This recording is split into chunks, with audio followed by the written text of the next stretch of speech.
Economics and Administrative Sciences, International Sempozyum on Public Finance. First of all, I want to introduce the chairman of the session, Dr. Chandra Chakraborty. Dr. Chandra Chakraborty is working as an assistant professor in the Department of Economics at Vidyasagar University, India since 2010. She has been awarded a PhD in economics from Yadavpur University, India. She has attended a number of seminars and conferences, both at national and international level. She has publications in many books and journals of reputation.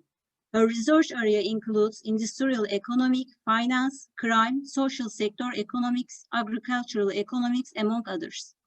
She is supervising a good number of PhDs and MPhil dissertations. She has authored books published by renowned authors. She has completed a number of research projects as principal investigator. She reviewed many chapters and papers of edited books and journals of reputation, namely Emerald, Routledge, Springer, etc. She had organized a number of national and international seminars. She is a life member of the Indian Econometric Society and Bengal Economic Association. 4 participants will present their papers in the session. The time allocated for the presenting 15 minutes. Dear Chandra, if you're ready, we can start the session now. Thank you so much. A very good afternoon to one and all. I am very much thankful to all the esteemed members and especially Professor Gamze Ildiseren for giving me the opportunity to participate in this prestigious Terikda Namik Kemal University Faculty of Economics and Administrative Science International Symposium on Public Finance. So thank you so much. So we are in session 2 of the symposium. Now there are 4 participants in this session. The participants, I'm announcing the names of the participants. Please respond. Richardson Kozo Edim. If you are there, please respond. Richardson Kojo Edim. Are you there?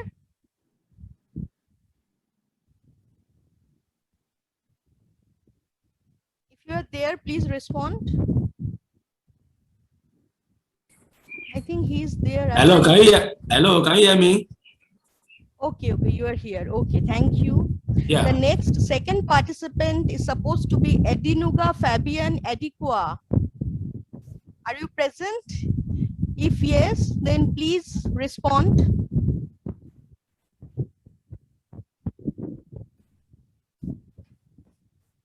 I think right now he's not here. The third presenter is Sovik Mukherjee. Yes, ma'am, I'm here. You are here, okay. The fourth and the last one is Musa Nuhu. Hello.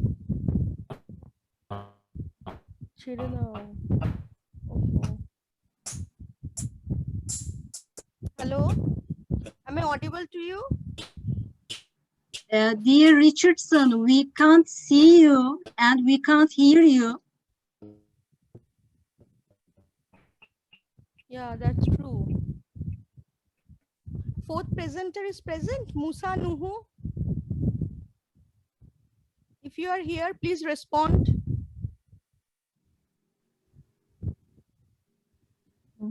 He isn't here. He's here. Okay. No, not here.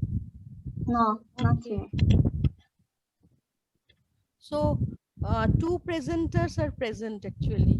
Two participants are present. So shall I start? Professor Gamze, shall I start? Yes, please. Okay, thank you. So the first participant is Richardson Kojo Edim, and his paper is on Beyond Fiscal Sustainability, providing empirical insight on the relationship between foreign debt sustainability and inequality. So Richardson, you may start.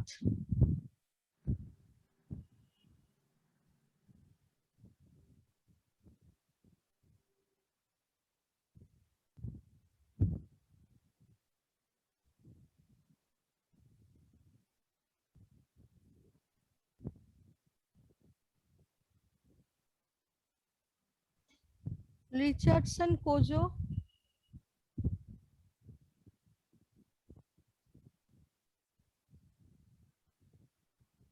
Oh, আচ্ছা, আচ্ছা।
Is there any technical issue? Richardson?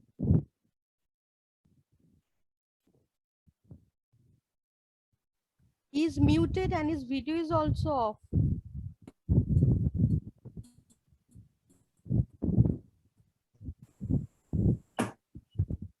Hello. Yeah. Hello. Can you hear me? Yeah, yeah. You Well, can, I'm trying. Can you? I want to share my slides. okay. Okay, you start.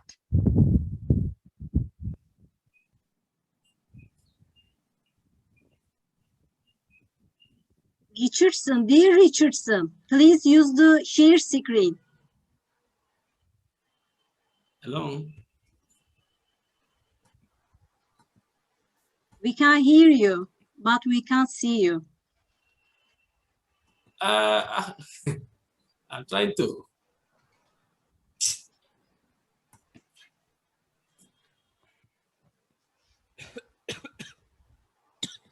Hello. Can you see me?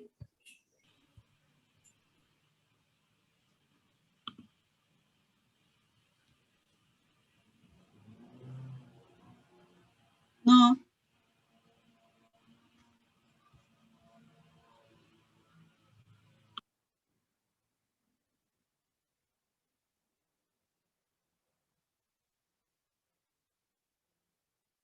Can you hear me? Hello. Hello. We can Can you hear hear me? you. We can hear you, Richardson, but we can't see you. Yeah. Okay. I'm trying to share my slide, guys. Tamam. Okay. I'm trying to share the slides.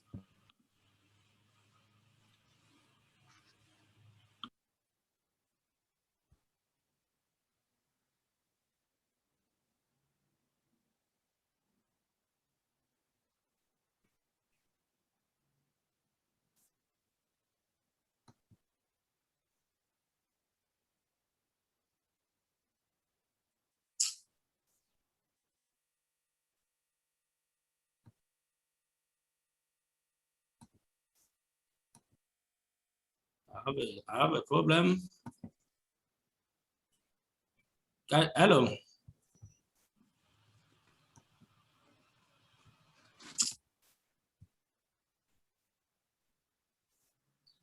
You can use share screen.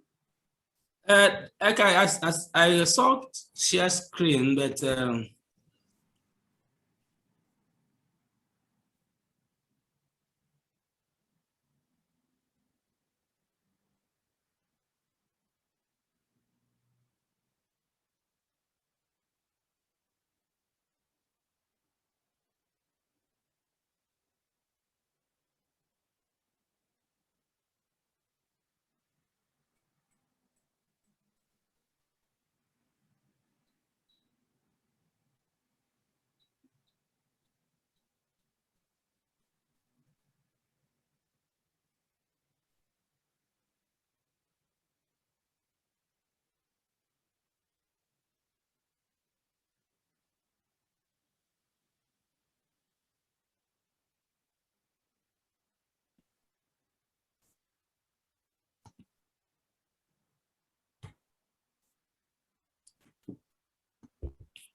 Galiba oluyor bu sefer.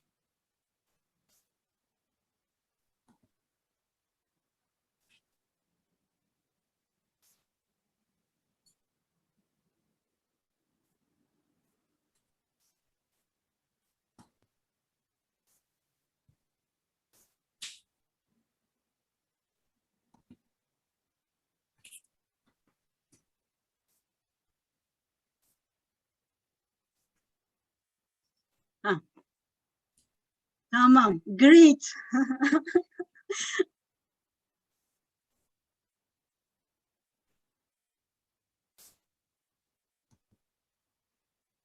Gene kayboldu.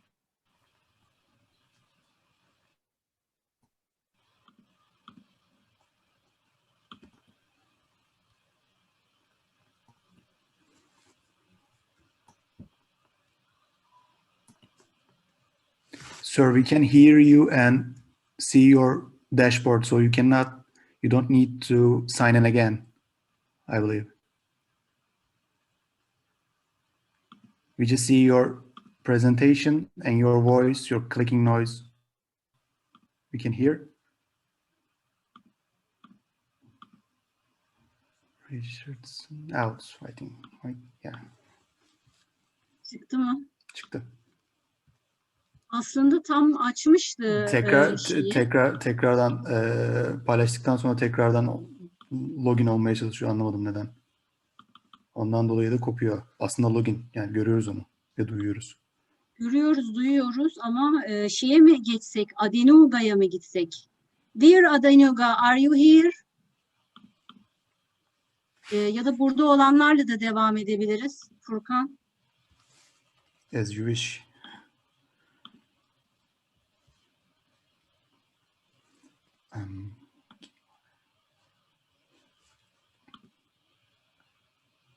Dear Chandrima, we can start the other participants if you wish.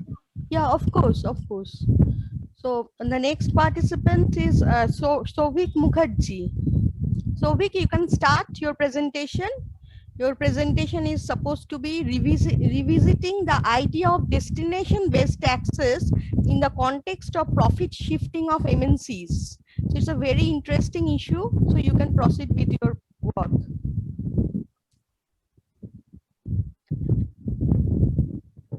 Shovik, please unmute and start your presentation.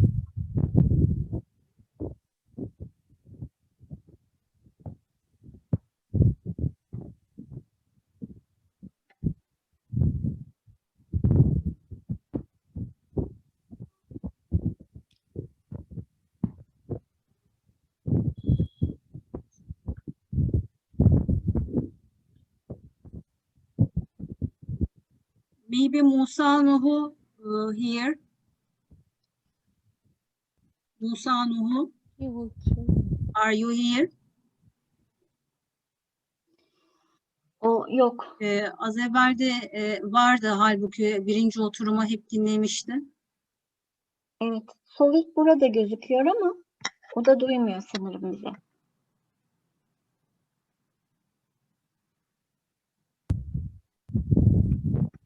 Shovik, am I audible?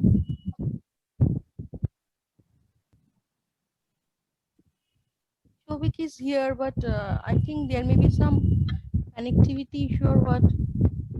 It's not responding.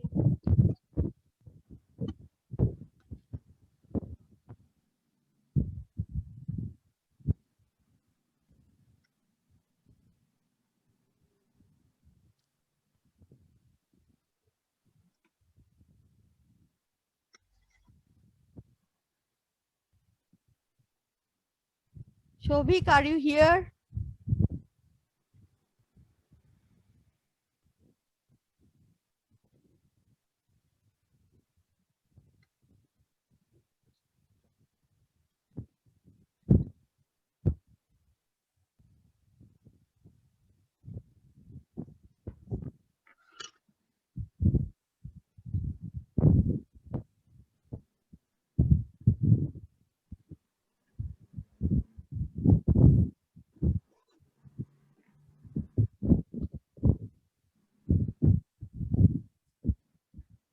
Dear Chandrima, Yes. if you have their phone number, maybe you can call them. You can write on the WhatsApp.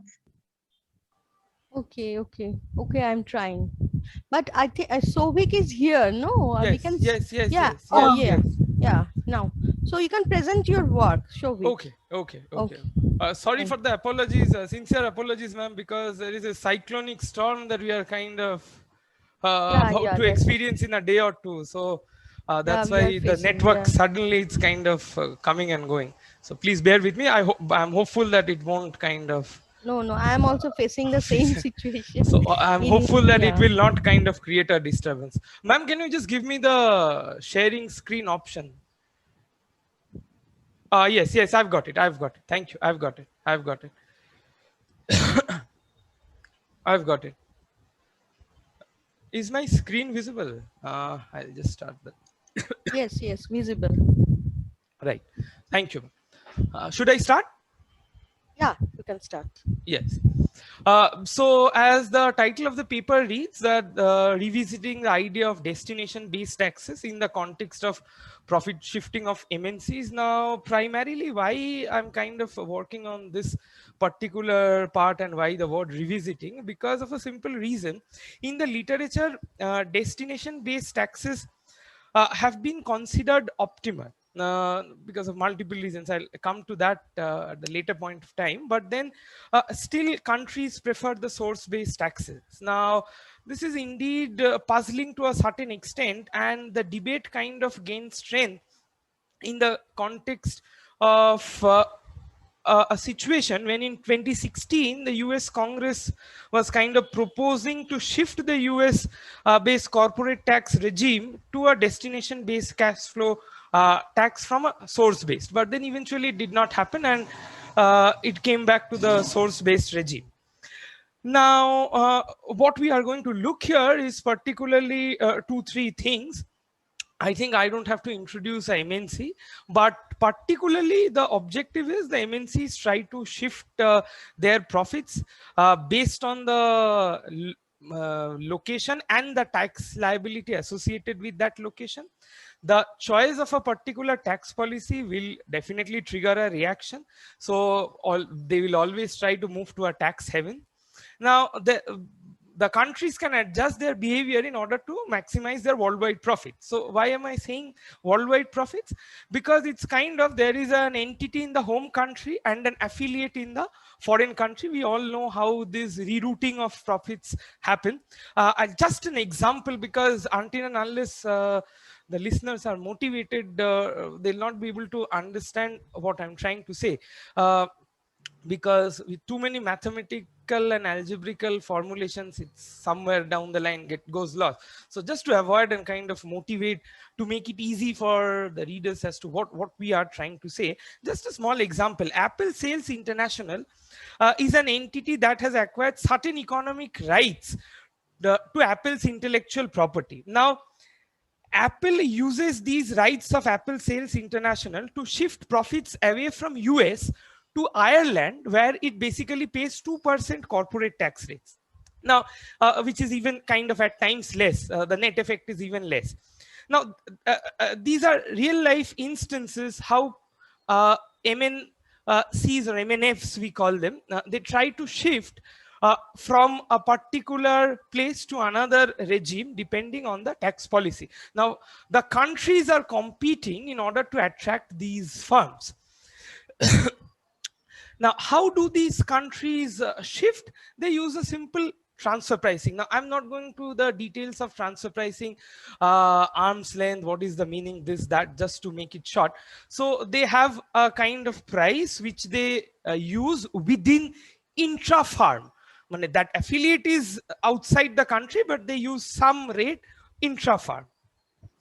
Now, moving on, as you can see in the last point, I mentioned that this is the how they transfer the profits. Now, it's a severe issue. OECD is kind of racking their brains, but it's always a case. It's very rational to shift from high tax jurisdictions to low tax jurisdictions. Now, the question is then, why do we do this paper? So what we are trying to do is basically we are trying to look at the optimal and the equilibrium choice of tax regime. Are we to go by the source-based tax rate or the destination-based tax rate? Just to make it clear, in case I have missed out, the source principle basically allows the government to tax profits if the production is in its territory. In my territory, I will tax the profit. Destination is the government taxes to tax profits if the production is sold on the territory, irrespective of the location of production. Wherever you produce does not matter, but we'll tax it if you sell it in my territory. These are the two kind of underlying principles. Now, what we are trying to capture here, which has not been there, I'll try to kind of make the listeners understand the contribution at different levels, where and how we intervene. So we are studying the optimal and the suboptimal, which is optimal, which is not, and the choice of tax regime with endogenous profit shifting. While taking into, there is a retaliation from the other country because they're competing in terms of the tax rates. We are trying to go for a Nash, that which one is the optimal case at multiple levels. And we also bring in another level of endogenous enforcement. Now, these days you will be surprised if kind of just an information, since many of us don't go and read it in details. If we go to OECD's website and read thoroughly the details of this profit shifting, we'll be surprised of the number, the billions and the billions of profits that get shifted, which is it's just legal shifting. You cannot do anything about it. It's just manipulation. So one cannot say this is illegal, you cannot do it. This is just manipulating and application of this home and affiliate part. So I will make this part even more clear.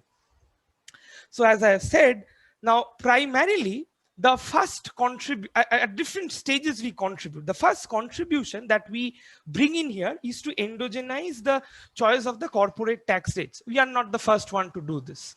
But why we are saying it's the first level of contribution? Because we incorporate three different levels of kind of contribution to the literature. So simultaneously. So this is number one. Number two that we have is the second contribution is to introduce an endogenous tax enforcement level. We have seen in the profit shifting literature, tax enforcement level is assumed to be exogenous. Let's suppose there is a monitoring, we fix it up at a particular level. But what if we make it endogenous?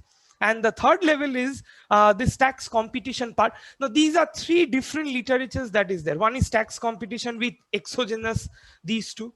One is an endogenous tax enforcement, but then there is no tax competition. So what we do is we kind of take these three together at three different endogenous levels and try to build up the model.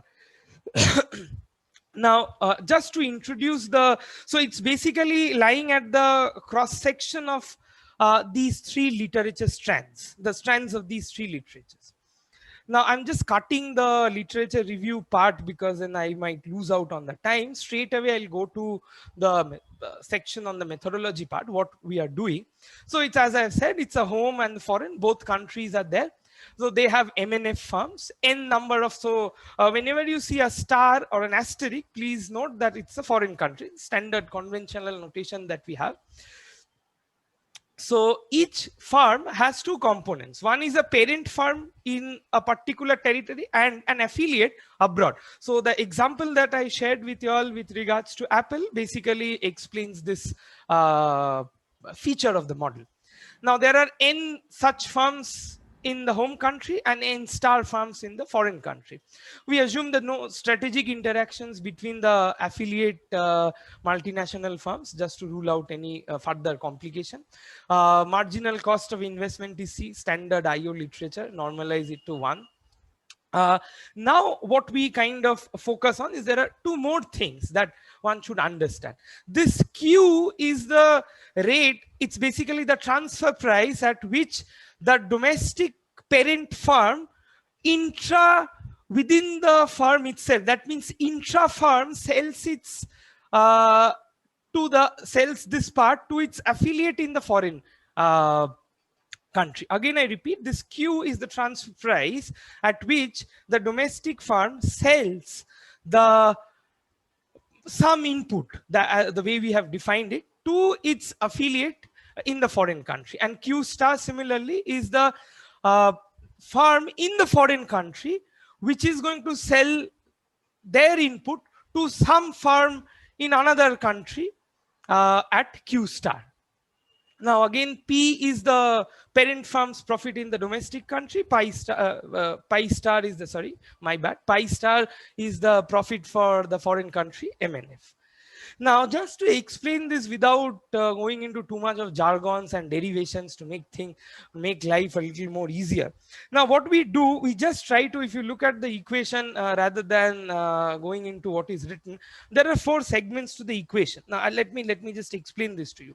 So, as I said, the home firm is affiliating and investing at a cost C, sells inputs to the affiliate at price Q. Now this affiliate operating in the foreign has basically profits Q minus C, right? And it's taxed at tau star. Now tau star is the rate in the foreign country. Now the parent firm buys the input at Q and generates a revenue of pi. Now the rate here is basically, so the home parent's profit is pi minus Q, and it is basically taxed at the rate tau. Now we need to bring in, there is a concealment cost. What is this concealment cost? Concealment cost is the cross-border adjustment that if I'm trying to kind of, the actual cost should have been C. Now I am selling it at kind of Q, which is less than the market price. And alpha is the probability with which I might get detected. That is the enforcement level. So there is a chance that I might get caught, that is alpha, and alpha star is the chance that I might get caught in the foreign country. So this is how we define the profit. This is just for this is just for visualization. What we do is basically the profit equation that I was writing here. So just to make it a little more appealing, what happens where, and how these taxes are kind of used. So now moving on, what we are kind of trying to see here, that at different levels, the MNF is maximizing the profits with respect to the Q and the Q star. So let us be very clear on that. But the government is now trying to maximize the 2 levels of profit that they have. One is at tau, one is at tau star. Now the total kind of, let's say one particular revenue generation activity that I have for one MNF in a home country. Now the government will decide, given this, the level of enforcement, that is alpha. So I'll just not kind of take you too much into this, rather than, ma'am, how much time do I have? 5-6 minutes I have? Yeah, you can have 5 you minutes. can proceed. Yeah. Yes. So now this is kind of from this model, if we rule out that one country is having, now there are multiple options that we deal with. You can have a source based tax in the foreign country, source based tax in the home country. It can be a destination based tax in the foreign country, destination based tax in the home country. It can be a source based tax in the home country, destination based tax in the foreign country, or a destination based tax in the home country and a source based tax in the foreign country. So 4 different levels we have. Now what we basically kind of try out is, let's suppose we believe that we are using the source based taxes. Now what is the outcome when we have source based taxes?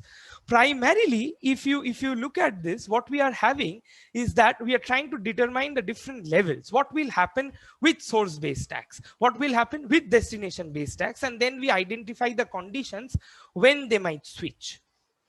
So when both countries are having source-based taxation, they can tax their domestic parent profits and the profits of their foreign affiliates. Because it's source-based, so you will tax the parent, indirectly means you are taxing the affiliate as well. When the number of domestic firms increases, the tax base increases, keeping the number of, this is a standard thing that we have in the model. So what you should kind of understand here is the profits of the foreign affiliate is not always positive, because they are operating at a transfer price, they are selling you at a transfer price. So you are trying to maximize your revenue, maybe through some form of readjustment.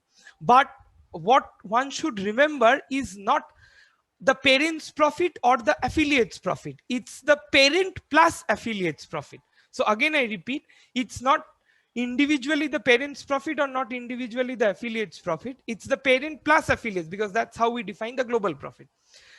Now, a country has a higher tax rate if its domestic firms create much more net profit than the firms headquartered in another country. Very obvious. This is the background of the model when we apply. Now, we go for a destination-based tax. So you will understand how the model changes. Here we had, I'll again take you back here. So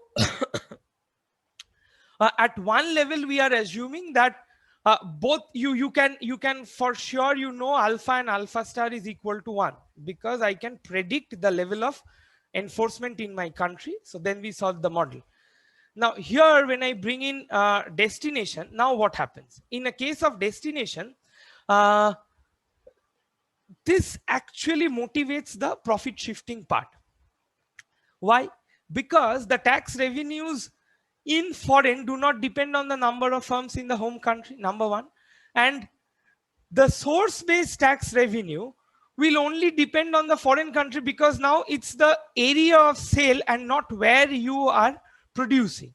So one has to be very careful when we are applying a destination-based tax, because of a simple reason. Now, home country tax rate is increasing in home country, but decreasing in the foreign country, because you are now being taxed where you are selling it, not where you are producing it. So moving on, what we have is basically this. Now, if I am to believe that there is an universal adoption of destination-based tax, what we get to see is that, and the tax rate is set independently in each country.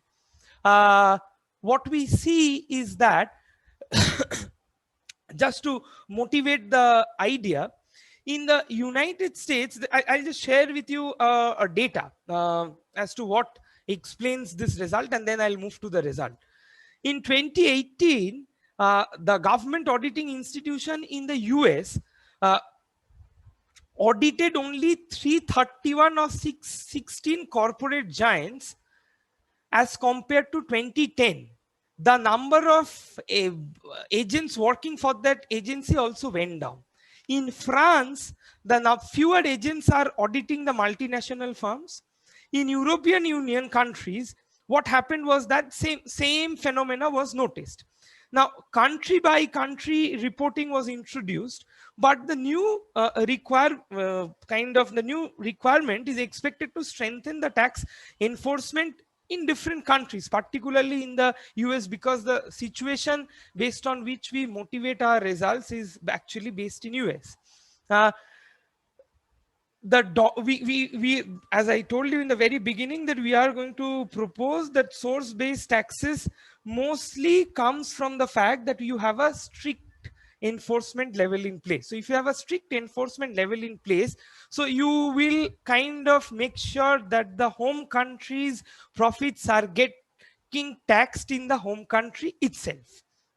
Now, what has been our conclusion and what we are kind of getting to see, just to cut the long story short, we see that, first of all, evidence of tax competition can be found when a country can decide to use both or either source-based or destination-based tax, and they are competing with each other in a Nash equilibrium framework.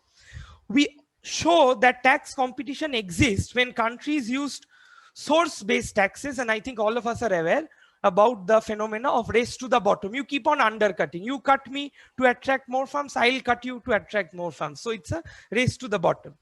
We also show that the universal use of destination-based taxes eliminate tax competition. Now, source-based will attract tax competition because you, with a higher enforcement level, you always want it to be lower, because then more firms will come and reveal their profits in your country. We have also shown that optimum response of firms that use source-based taxes is to implement a strict monitoring of profit shifting. Now, with endogenous levels of tax enforcement and endogenous tax rate, source-based taxation is the best response if and only if, that's the criteria. We have defined a threshold, we derive a threshold.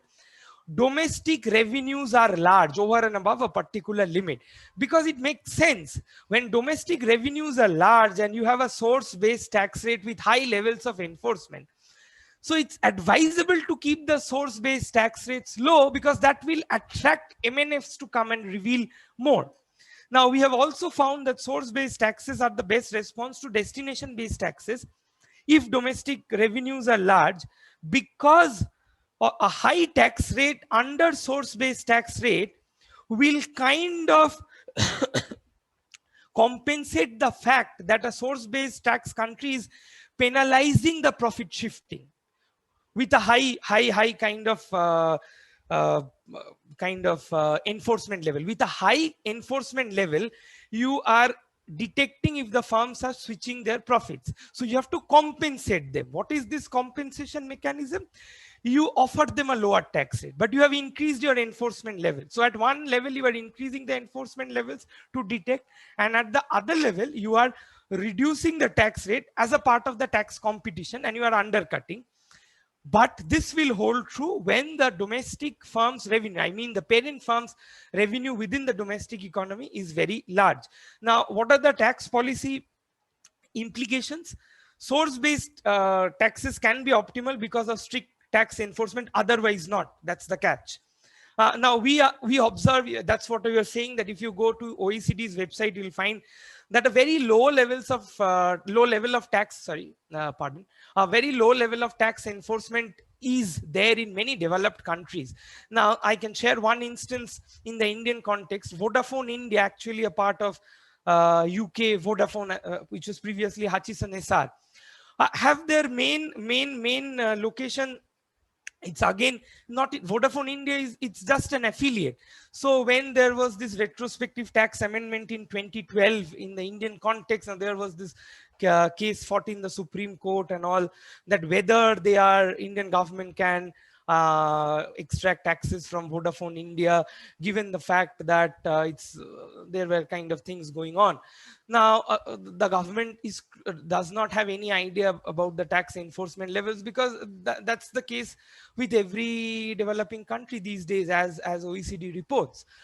Now, why you cannot tax? Because I made a reference to this fact, because this is legal. This is nowhere it's illegal, and you will always want to take advantage of the transfer pricing mechanisms and reroute your profits to some other country, because that's the mother country which is located somewhere and which is paying a very low tax rate. These affiliates simply rerouted. Another piece of information from the Indian context, many of us don't know, we have a kind of e-commerce platform, Flipkart. People think that it's an Indian company. It's not an Indian company. Indians made it, but it's registered in Singapore because of the advantage that Singapore has in terms of the tax rate. So just to end, government should increase the level of monitoring of profit shifting when source-based taxes are used. That's quote unquote.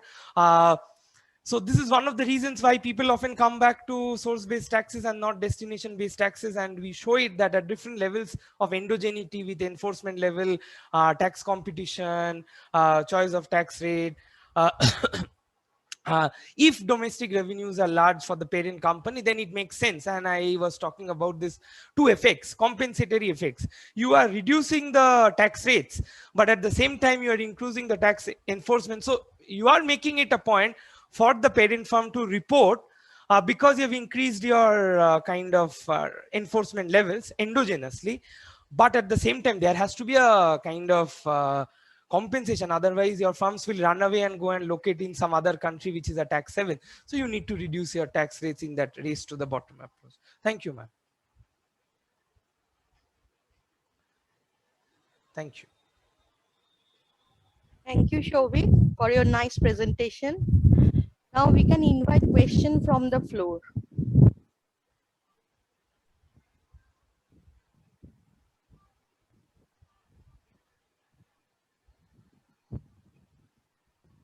Sir, good afternoon. Ramesh sir, good afternoon.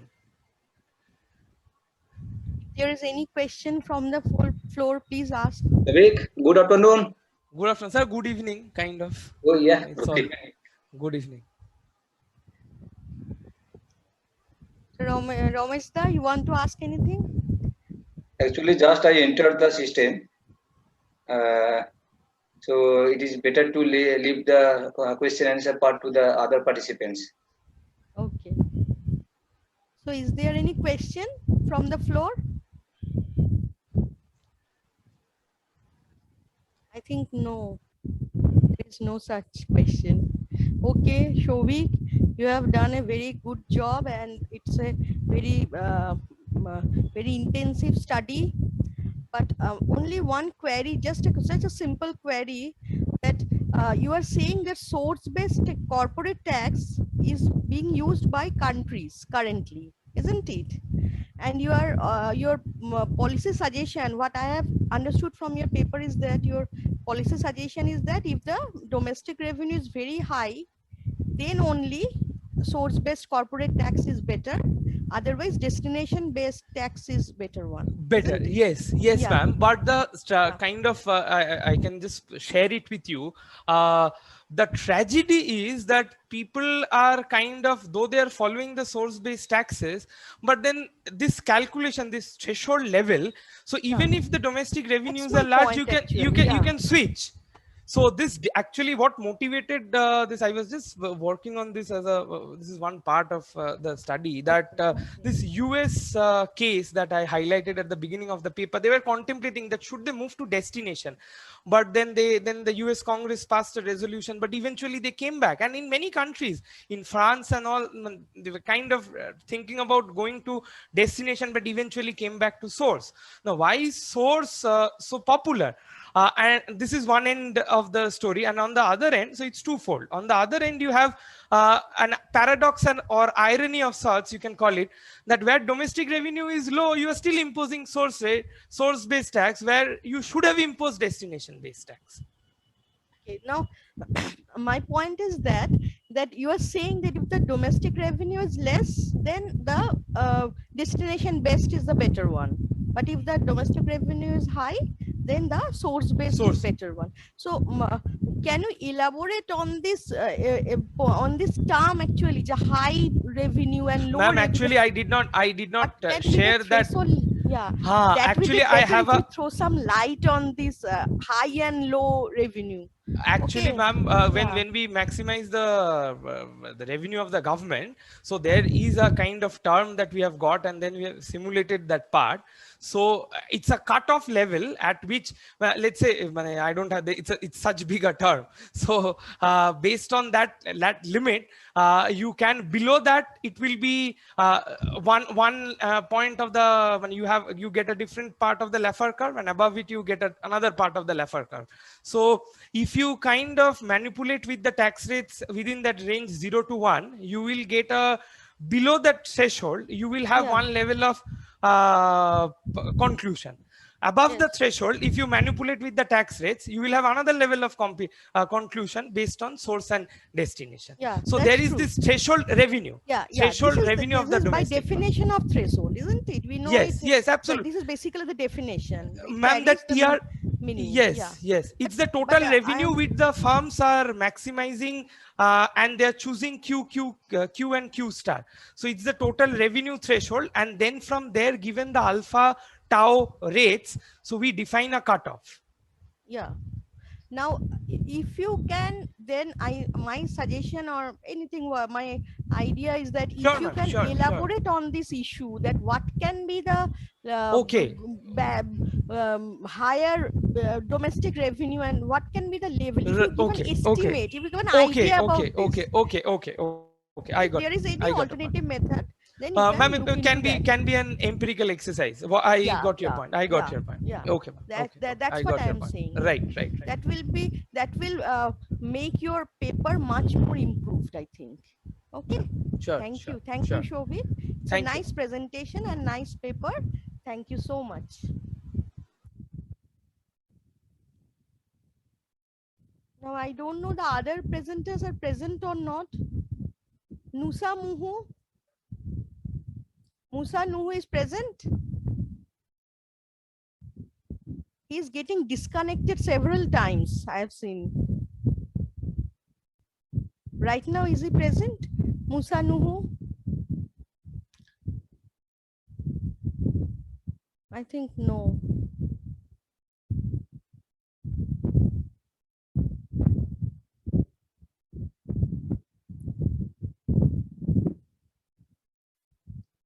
So Professor Gemze, shall I request you to throw some light on this issue? What can we do?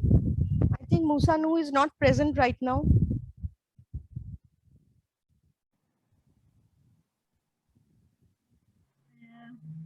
Other participants is here. Adenuga, Fabian, Adekoya, Musa Nuhu, Richardson Koyo Edeme. Are you here?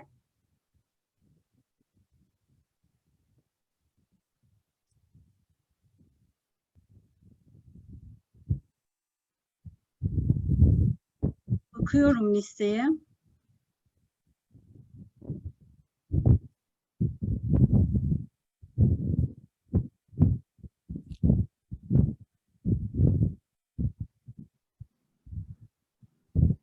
Dear Chandra, do you know maybe they don't make their presentation?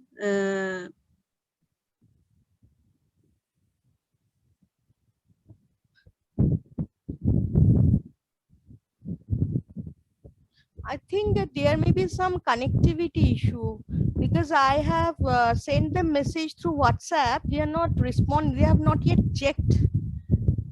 Okay, so I think maybe some Richardson has tried several times presenting his PowerPoint. So He I tried to join us, Richardson, but he is not here now. Musa Nuhu not here now, and Adenuga Fabian not here now. Sima hocam, ne yapalım? Oturumu kapatalım mı bu durumda? Burada da yoklar. Diğer oturumla mı başlasak? Ama diğer oturumda da herkes burada mı? Ya biraz önce Musa Nuhu buradaydı. O sanırım bağlantı koptu. Diğer oturumun zamanı geldi mi? Yok, hayır. Diğer oturumda da Şu an evet, Furkan var diğer oturumda sunum yapacak. evet. Secma var. Nodira. Evet. Nodira burada Merale değil. Fetahi. O burada. Evet, orada da eksikler var. Dear participants, we try to solve the problem and we think what will we do?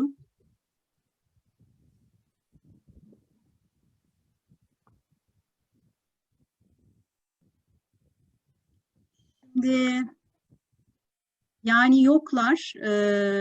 Başlasak mı diğer sunuma bilemiyorum. Bekleyelim mi acaba?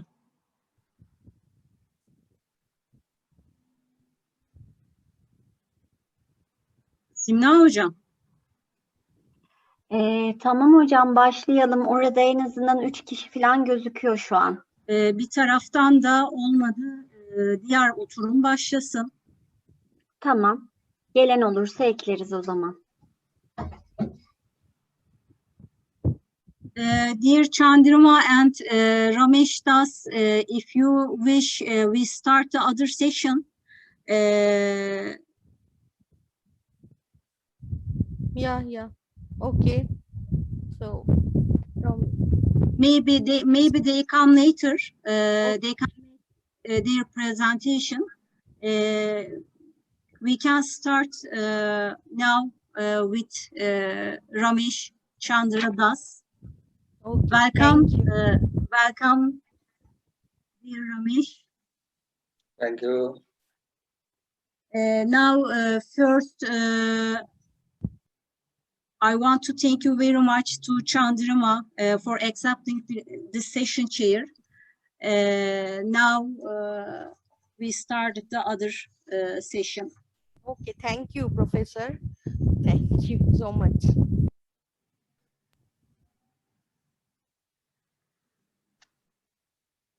First of all, I want to introduce the chairman of the session, Dr. Ramesh Chandra Das. Dr. Ramesh Chandra Das is currently Associate Professor of Economics at Vidyasagar University, India, with more than 20 years of teaching and research experience in different fields of the subject. He has obtained master's, MPhil, and PhD degree in economics from the University of Calcutta. Dr. Das has contributed several research papers to national and international journal publishers such as Elsewhere, Springer, Wiley, Sage, IGI Global. He has written textbooks on macroeconomics and microeconomics for different fields of students and academicians in economics, and a number of edited books with international publishers such as IGI Global, Emerald, Springer, Routledge, and Sage. 5 participants will present their papers in the session. The time allocated for the presentation is 15 minutes. Dear Ramesh, if you are ready, we can start the session now. Yeah. Thank you.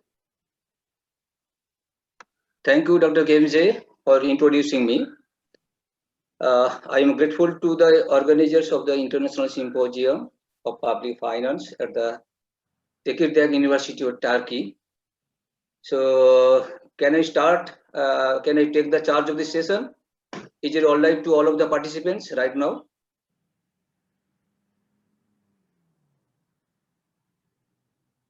Hello, KMJ? Can you listen to me? Yes, now Sejma Aydın Is present. present now. Okay. Are you here, dear Yeah, Sejma Aydın? Yes, I'm here. Okay, okay. So I can start with the first presenter of this session is Sejma Aydın. She's from International University of Sarajevo, Bosnia and Herzegovina. Her paper is titled "Impact of COVID-19 Virus on Istanbul Stock Exchange Market Returns."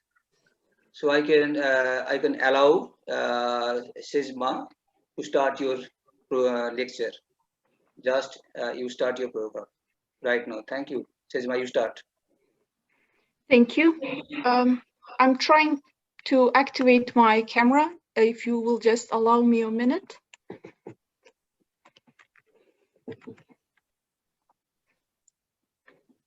Just a moment. It says that it's on, but I can see that you cannot see me. So just a second.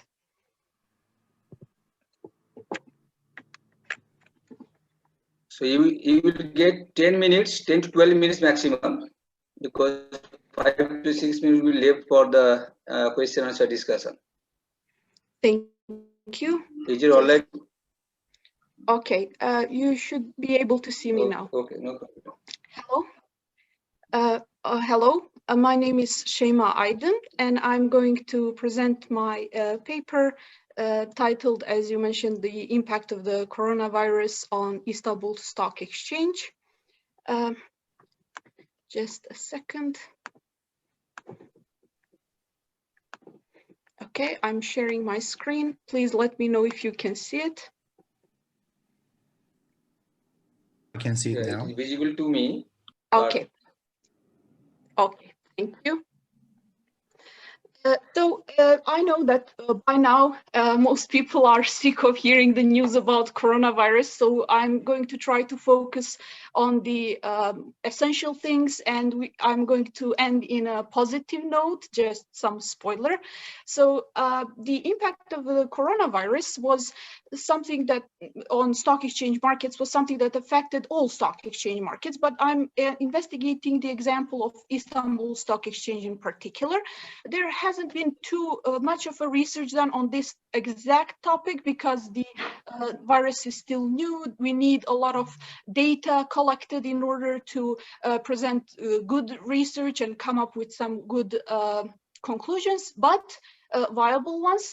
But there have been previous research done as to the impact of other kind of pandemics or disasters, environmental problems, or other viruses such as SARS or Ebola, political events, and so on. And there have been some studies done as to the impact of COVID-19 to the stock exchange markets.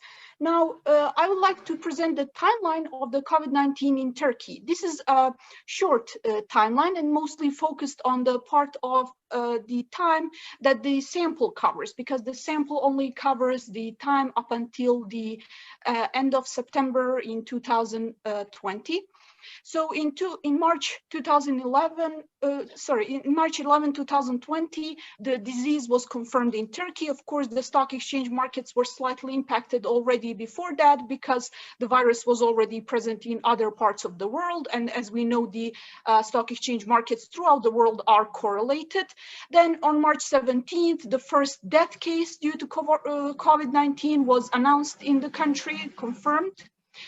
On March 21st, there was the announcement of the first curfew. There were other curfews, there were changes to it, like some of them were only during the weekend for a while. Later on, there was other types of curfews introduced. But this is like the first one that might have impacted the people the most, because I'm trying to focus on the events that could have impacted the investor behavior at this time. On April 1st, it has been confirmed that COVID-19 has spread all over Turkey at the time. And in December of 2020, it's been confirmed that Turkey has purchased larger quantities of vaccine and that the vaccination will start soon. Prior to that, Turkey also announced that they are working on creating their own vaccine, which is also something that could have impacted investor behavior, although it was only at the beginning of the development at the time. Right now, they are projecting that the vaccine could be ready for use around September or definitely by the end of the year. So if we look at the behavior of the BIST 100 index, which is the benchmark stock exchange index in the Istanbul Stock Exchange, we can see at the beginning in the January of 2020, when the virus just started spreading in the world, that there has been a decrease in the stock prices, especially during the February. Around the April, it hit very low, which is the time where the first cases in March and April, where the first cases started occurring. So we can see the direct, we can assume that there must be some relationship between the announcements that I just mentioned in the timeline and the price changes that are presented here. Then throughout the summer, there has been some price increase. And now with the slight decrease when the second wave hit, but later on the price went up, and right now it's even in the above the previous levels. So it exceeded the levels that were of the price index is above the level that it has been on prior to the crisis, which might be surprising. We are yet to see, is this some kind of anomaly, or is it a rule that is going to something that is present in all the markets in the world? We are going to see how realistic that is in the future. What is interesting to mention here and to notice, one of the reasons that the price recovered so quickly here might be the fact that in Turkey, they realized after a while, after they introduced the lockdown, many people who used to go out or even gamble or engage in some other activities that we could assume investing in stock exchange market could be a substitute to, actually couldn't do so anymore. They couldn't gamble, they couldn't go out because there was a lockdown. So what many people did is they just started or restarted after years of not doing so, investing in the stock exchange market. There have been hundreds of thousands of new accounts that have been registered throughout this time. So we can understand that maybe that is the reason that the stock exchange market recovered so quickly, because so many people who haven't been trading for years or at all prior to the COVID-19 decided to do so during the lockdown. This has been confirmed by the news as well. Now, when it comes to my paper, the methodology that I followed is something that's been quite common in the other studies done as to the relationship between the stock exchange market movements and the big events such as COVID-19. I first ran the Hausman and Chow test on the data to see if what kind of model should be used. The results show that the fixed effect model should be estimated.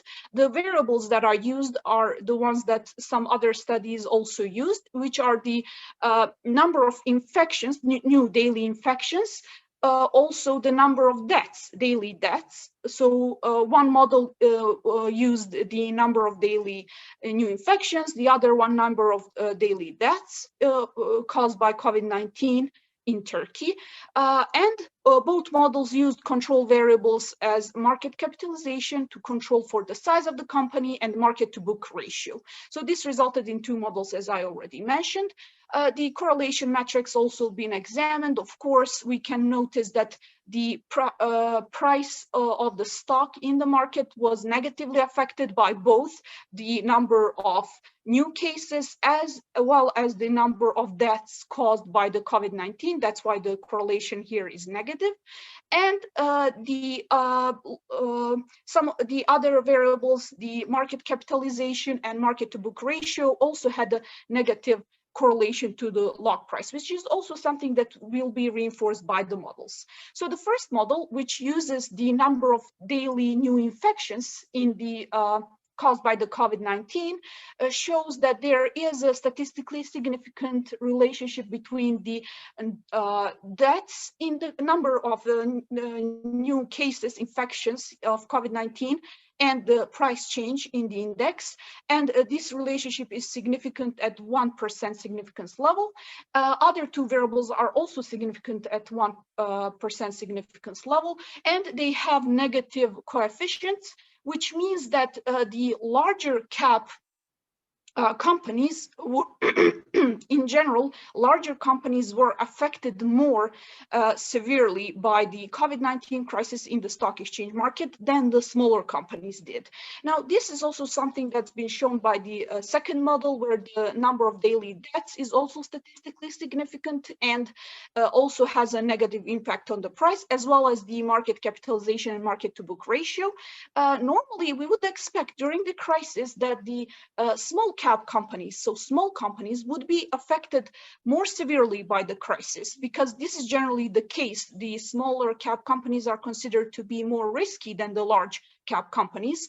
However, this can be explained by the fact that COVID-19 hit certain industries more than others. So, for example, large chains of hotels, some of which are some of such companies are included in the value of BIST 100, or the airline companies were affected very badly by the COVID-19, and it is logical that their price would also be affected more by this crisis. In general, the international companies were affected more. So for that reason, it is logical that in this case, in this crisis, the large cap companies are affected more severely by the COVID-19 than the small cap companies. I've also done some tests to check what industries were hit more than others, and this was nothing surprising. The airline industries and all the companies that operate within the tourism industry were hit the most, while the changes for other industries were not statistically significant. Now, include what is that we can learn from all this, and what is something that we can expect in the future. As you could see from the stock prices right now, they are increasing even higher than the level prior to the crisis, which means that the market is not only recovering, it is expanding. It's a bullish market right now. We are yet to see what is this like something that is sustainable or a current anomaly. But as to future studies, it would be interesting to check later on to compare the periods prior to the vaccine and after the vaccine. Maybe after the vaccination, these number of deaths and number of new infections are no longer statistically significant. So this would be something interesting to check for the future. Thank you very much for your attention, and this would be all from me. Thank you, Sejma, for your nice presentation. You're welcome. You have presented in a very timely manner. You didn't waste any time. So, first of all, I want to ask you some questions.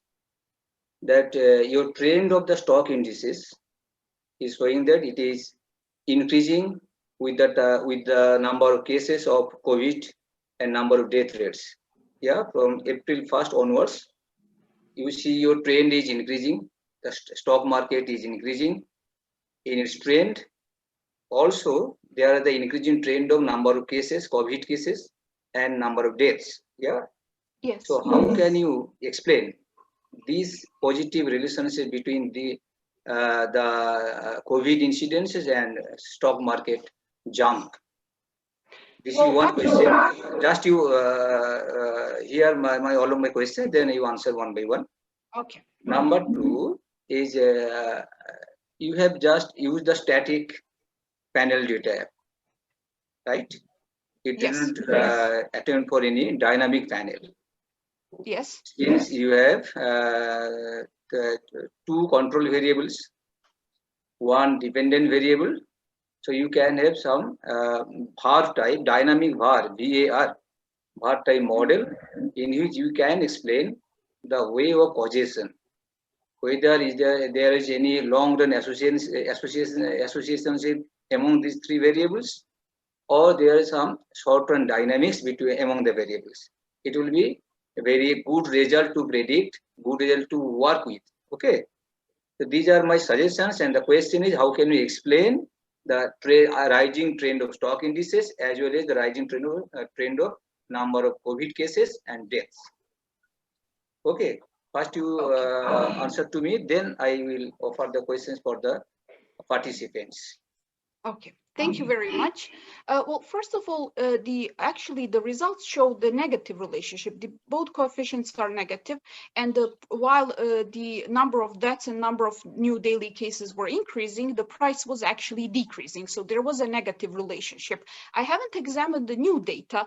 My sample doesn't cover the new data where the price was increasing now, and maybe in that case we could notice a positive relationship. But as I mentioned, even if that was the case, it could be explained by the fact that many people joined the stock exchange market during the lockdown. So as the number of deaths and number of new cases increases, of course, the measures will be more strict and there will be a more strict lockdown. With the new lockdown, a lot of new people joined the market. They registered the accounts for the first time, like hundreds of thousands of people. So this could also, even if that were the case, if there was a positive relationship, or if there is in this newer sample, that could be explained by the fact that many people joined the market and they pushed the prices up. Now, as for the second question, yes, of course, that is definitely something to look into. The dynamic model could have a higher explanatory power here, and I'm definitely going to give that a try and see how does it impact my results. I hope I discover something interesting. Thank you very much. Okay. So now it is open for the question answer for the rest of the participants. If you have any question, then just you can ask, and very briefly you can ask the question. And it is expected that Sejma will briefly answer the questions. So anyone?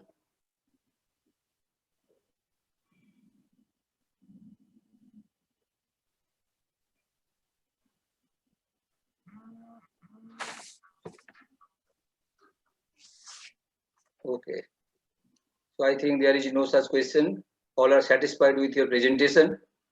So many thanks again that you have presented a very good paper. Thank you. Thank you, Sisma. Take care. Thank you. So there are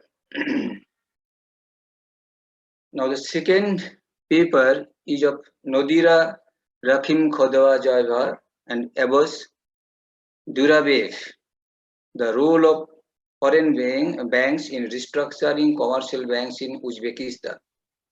So is there, Nadira is present? Yes, good afternoon, but in Tashkent it's already good evening. Dear participants, so I'm Nadira Rahim Hadjayeva, and I'm also waiting for my co-author to join, Abbas Jurabayev, who is currently our senior lecturer at Management Development Institute of Singapore in Tashkent. And he also works as the Deputy Director of Banking Reform Department at the Ministry of Finance of the Republic of Uzbekistan. So today, let me adjust the screen. We decided to talk mainly about the restructuring process that happens currently in our country. And the main point here is the case with the state-owned banks. Okay, I think that I may have problems to present the slides that I have prepared for you. Is it? Yeah, is it visible? Is it visible? No visible, problem. right? Okay, okay. So let me just make sure that I'm on the right pace. Sorry for normally I participate as a lecturer, not as a student, as I feel it myself now. So let's just give me some time to adjust. So today we are going to talk mainly about the banking system in Uzbekistan. So you have my colleague, I'm very honored to present him, Abbas Jurabayev. He also teaches in our university, MDST, and he also has very practical approach. And we decided to work together to present the paper. I myself, a head of banking and finance school at the university, also I'm a senior lecturer. So let me start a little bit with introducing you with Uzbekistan. So as you see, that's our map on your screen. The country comes with 14 regions. The population is very large, more than 33 million people.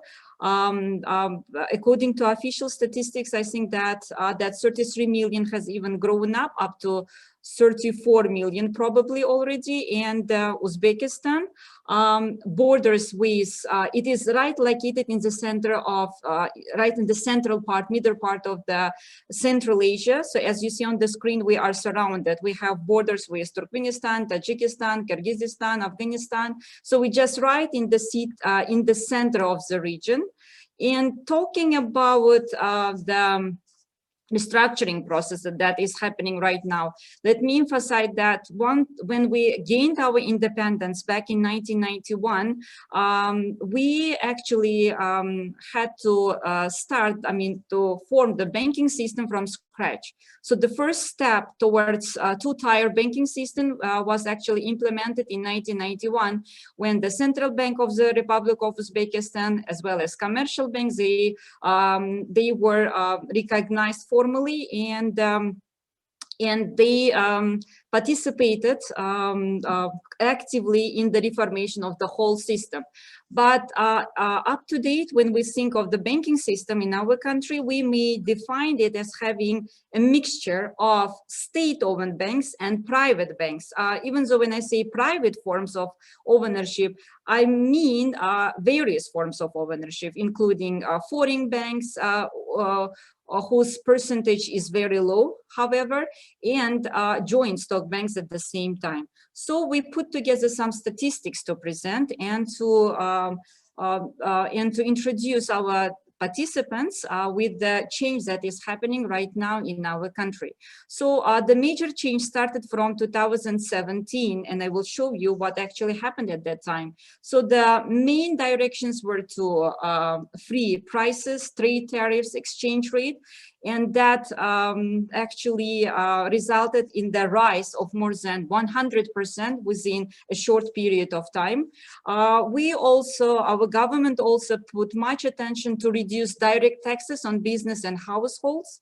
And they started to implement the policy in order to reduce the impact of government in our economic activities. So on the 2nd of September 2017, what actually happened? The exchange rate in our country jumped by almost 100% from 4,210 soms per dollar up to 2 times. You see that that's 8,100. And before that, we used 3 different exchange rates in the country. But starting from 2017, the exchange rate was officially recognized as the only one. So it helped to remove actually the black market that we had.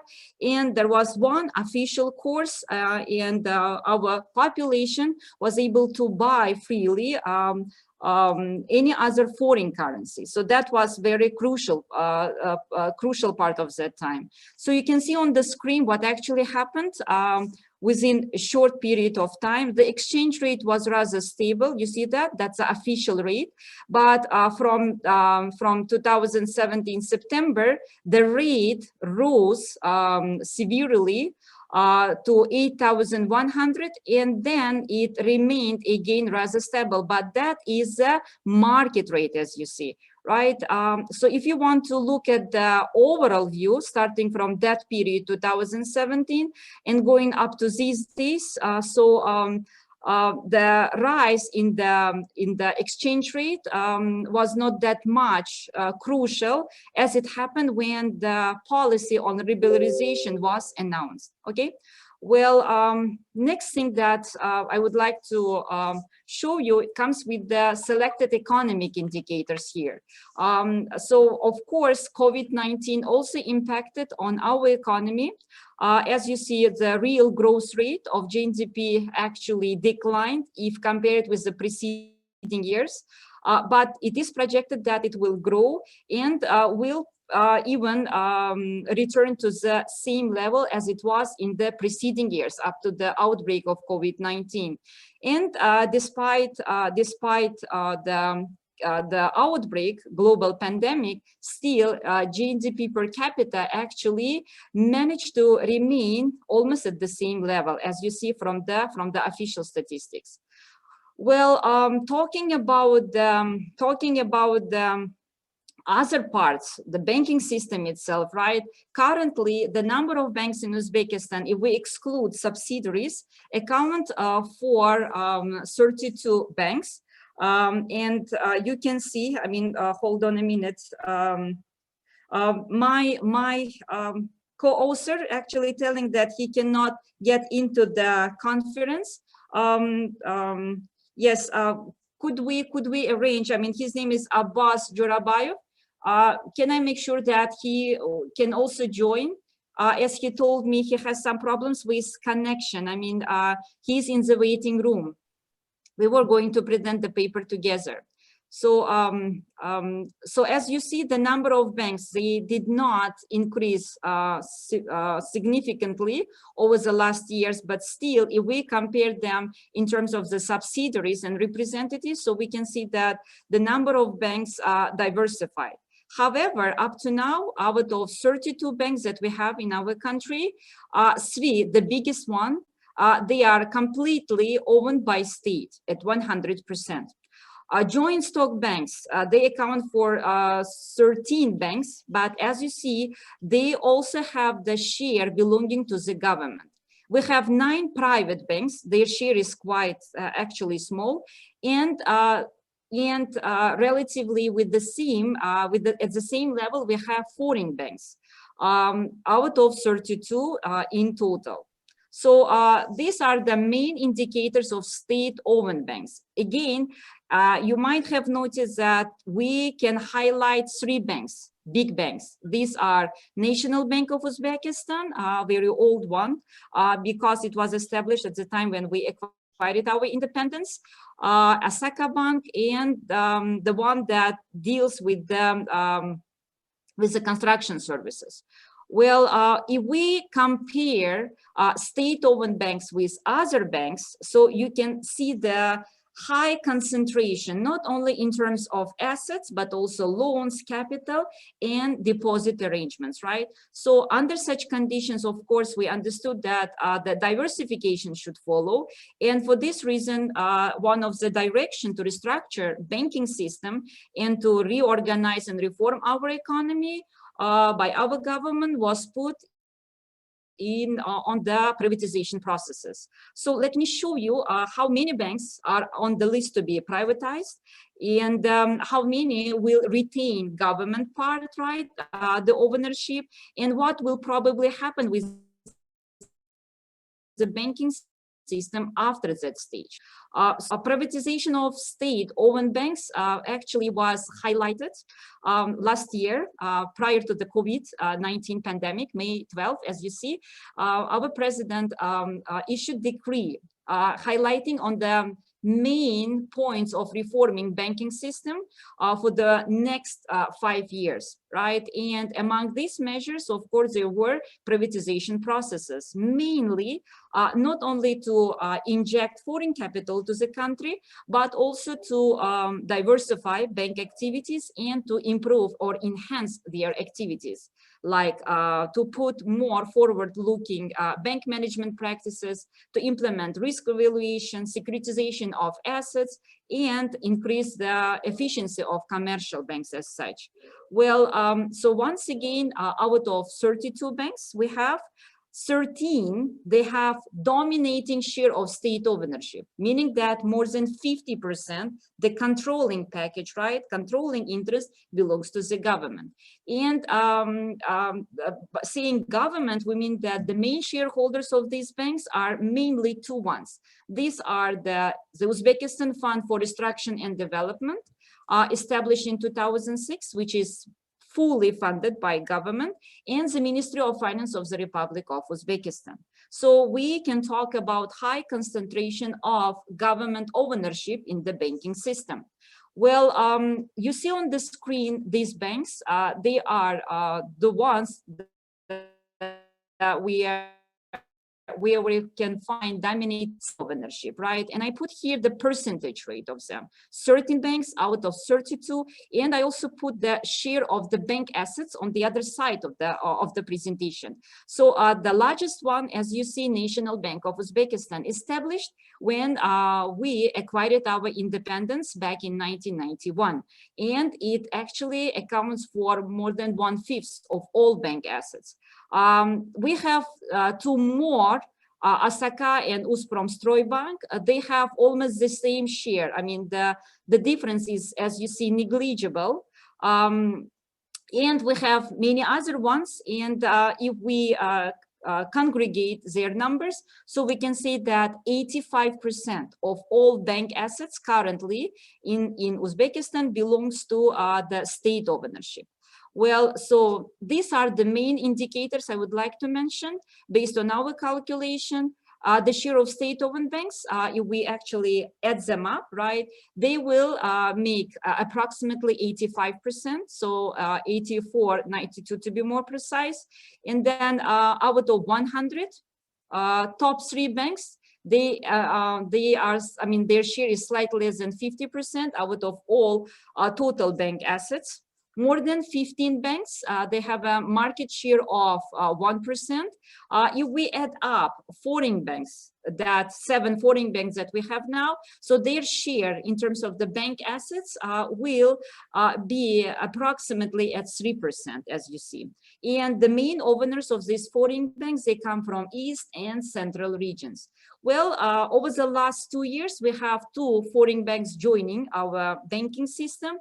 One is a subsidiary of Kazakh Bank, Tenge Bank, and the other one is a subsidiary of Georgian Bank, TBC Bank. They are very much demanded, and they did show very good results, but still, as you see, we need to diversify more our banking system in order to not only to inject foreign capital, but to restructure bank management practices. Well, what we also have comes with the the list of banks which will be privatized. So what we did, we calculated what will be the asset share. So you can see that these are 8 banks. The last 2 ones have been announced to be privatized to become private in a very short period. Within this month, we actually received information that Poytacht and Uz Agro Expert Bank, they will also be realized at 100% to foreign investors, right? So if that all privatization will take place, especially with Asaka Bank, which was the second largest bank in Uzbekistan, so we can see that approximately 50% of all bank assets, right, will be realized to foreign investors. That's the intention. Well, at the same time, the government decided to retain its ownership in 3 major banks. So one of them is National Bank for Foreign Economic Activity, the largest one, which actually has approximately 1/5 of all bank assets. Agrabank and Micro Credit Bank, right? I mean, they are necessary to, I mean, the government wants to maintain its ownership mainly because they will be participating in strategic projects, right? And they want to make sure that the presence of government will help local population, local companies to realize strategic projects in the country. Well, so when we consider the possible contribution of foreign banks, considering that currently the share of bank assets that belongs to foreign banks accounts for about 3% only out of 100 total, we aim that state-owned banks, they will cease the practice of providing loans under the concession terms, in other words, privilege terms. That also means that these banks will diversify their activities and will apply, I mean, they will benefit from the foreign capital by introducing new practices and using the international experience. Well, the question next comes, how that privatization will take place? Well, it will be realized in 2 stages, as you see on the screen. Stage number 1 comes with the clearing up bank assets in these 8 banks, and non-performing loans will be withdrawn from their balance sheets and transferred to the government authority. Detailed analysis will be conducted concerning the identification of the assets quality so that they would be attractive for foreign participants, and then roadmap will be designed, and we expect that it may take quite a long period of time, varying from 1 year up to 3 years, as you see. But after the stage 1, that comes stage 2, when there will be a question, what percentage of bank capital should be realized and to what investors? So we need to consider whether it will be the controlling package or the package that will basically be determined as a shareholder with significant influence. So these questions, they are yet to be identified. Well, and of course, when talking about privatization processes, right, we need to highlight various favorable outcomes. First of all, it's not all about selling the share of the government. It's all about restructuring the whole economy. And when we talk about restructuring, it's basically to put more emphasis on the lending terms of the bank clients, right? To introducing new technology, strengthening the competition in the banking sector by putting more emphasis on the private sector rather than on the state ownership. Well, for the national economy, again, that will be one way how to attract foreign investments, how to create very efficient and to some extent competitive banking environment. And that will also help to introduce more international practices into the bank management part. And of course, to apply new technologies and assets valuation within the banking structure. Thank you, dear colleagues, for your attention. I also have my colleague Abbas Jorabayev joining in, so feel free to ask any questions. We are here to answer, of course. One more thing I'd like to add to my hi. First of all, thank you for making us inviting for the event. My name is Abbas Jorabayev, and I'm Deputy Head of Banking Reform Department under the Ministry of Finance, who is actually overseeing all of the banking transformation. And the purpose of the issuing the presidential decree is to making sure that our banking system works as corporate oriented. And the Uzbekistan has, as you know, that 32 million population, and currently banks are, well, the banking service is underbanked, so the population needs more banking services. Also, we want to expand the banking services to the rural areas as well. So therefore, the main reason of keeping the three state-owned banks, like Agrobank, responsible for mainly for agriculture and also food and also consumption sectors. Microcredit bank responsible usually oversees the microfinancing and small medium lendings, especially small and startups. And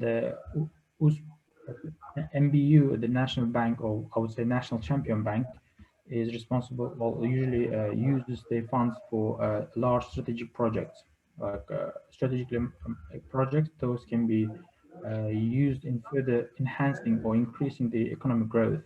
And also one point I would like to make is that the reason why we are aiming to privatize the bank is not because we want to raise the cash or we want to sell off some of the banks, but rather we want them to work more in efficient way.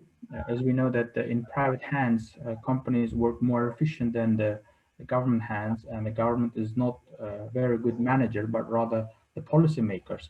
And therefore, the banks, if we have some certain of the private hands in some of our banks, we will see a good development, especially inside of product diversification and the knowledge sharing, and obviously the corporate governance. So the corporate governance we do have good in place and in the papers, but we rather wanted to have it more in practical way, right? So rather we want to have more active board members, more active on all of the decisions they make and all of the practices. We want to have kind of proper corporate governance in place. Thank you very much, and happy to take any question you may have. Okay, thank you both Nadir and Abbas for your presentation. The topic that you have selected is a very good topic because most of the countries from the developing world, they are now facing such crisis that most of the banks are state-owned. They are lacking competitions. Their profit margins are going lower and lower. But from the society perspectives, they have large employment opportunities. They have job security, etc. That's why once we invite foreign banks to intervene into our own system, there can be some sort of inequality issues inequality and distortion issues in the very primary stage of this intervention. That's why you have to take time to conclude whether foreign banks will be an effective tool for restructuring the commercial banking system in Uzbekistan. Clear? That is one issue. Second issue is that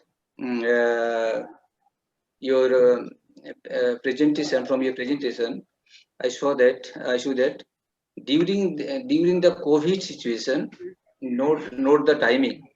The government of Uzbekistan is now moving for inviting the foreign banks, privatize the state-owned banks, particularly during the COVID situation. Just you keep in mind the timeline. Since the government needs huge fund to manage the COVID scenario, they have to control, they have to provide vaccination. That's why most countries are now facing the issue to sell their own state-owned units like banking, like any production units to the private owners. That's why the private owners are now gaining and gaining.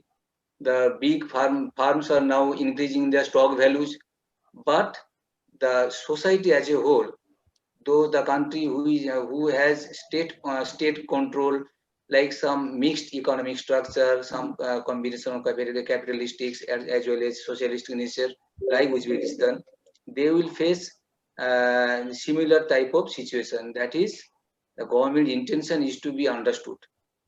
Whether they are now facing any fund crunch to face the COVID situation, or it is the right time to disinvest the state-owned banks.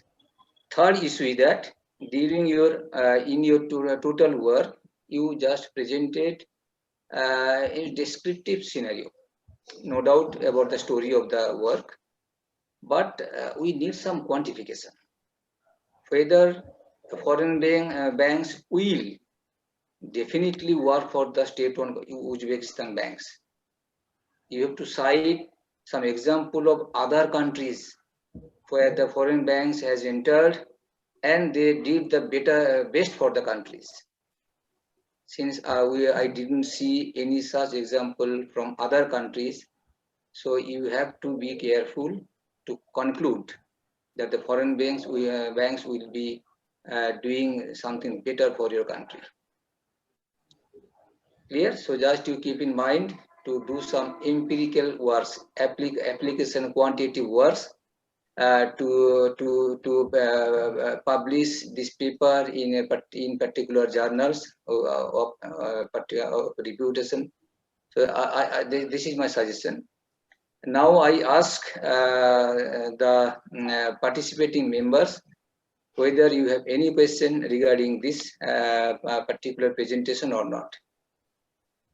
I welcome questions for Nadira and Abbas.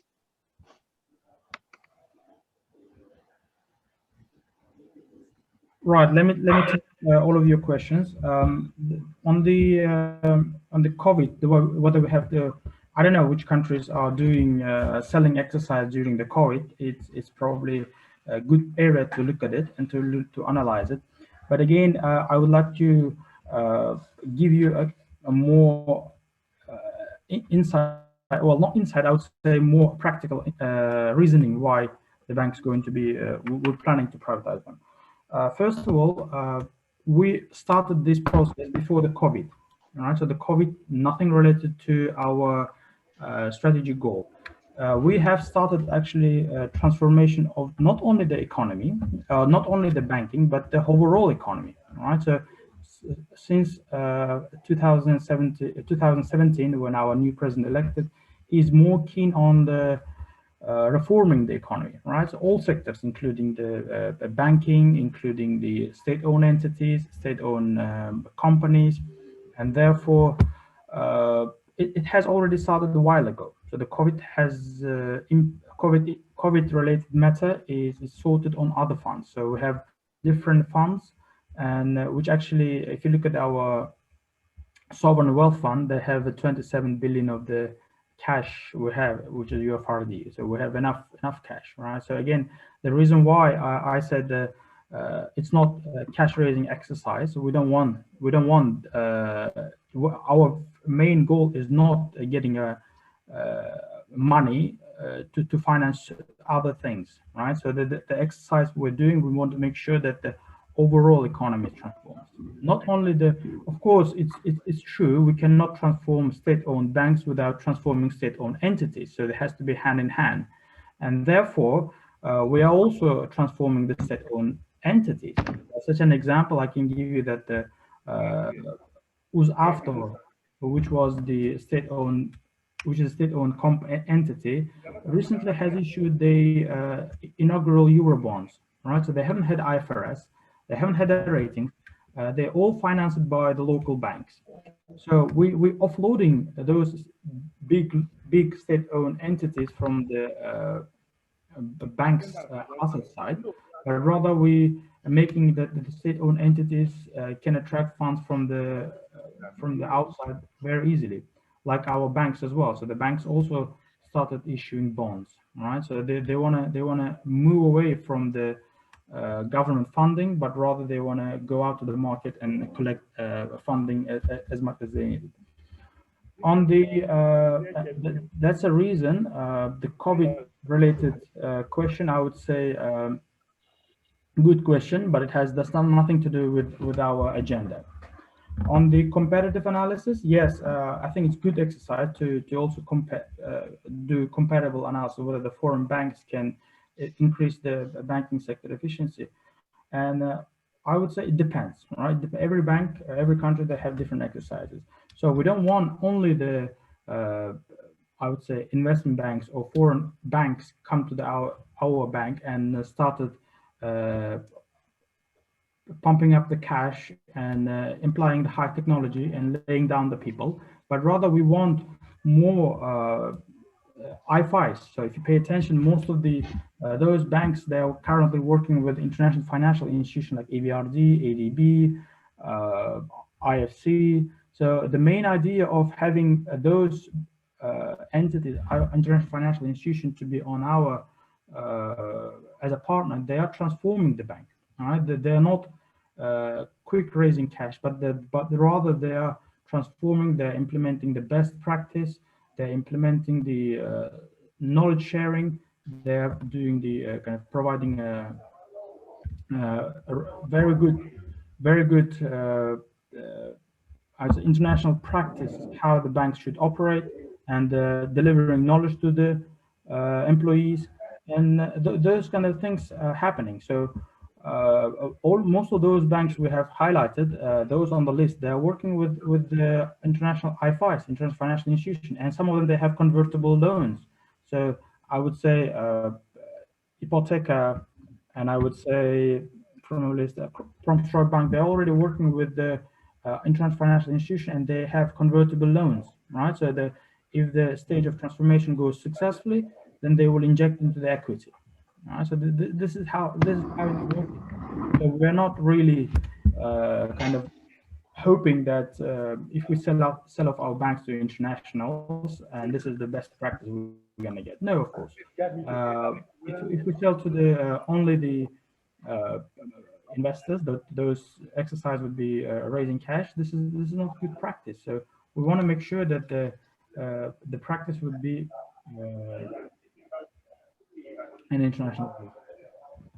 I think that Dr. Musa was. Okay, yeah. Musa is raising his hand to ask some question. Musa, very brief.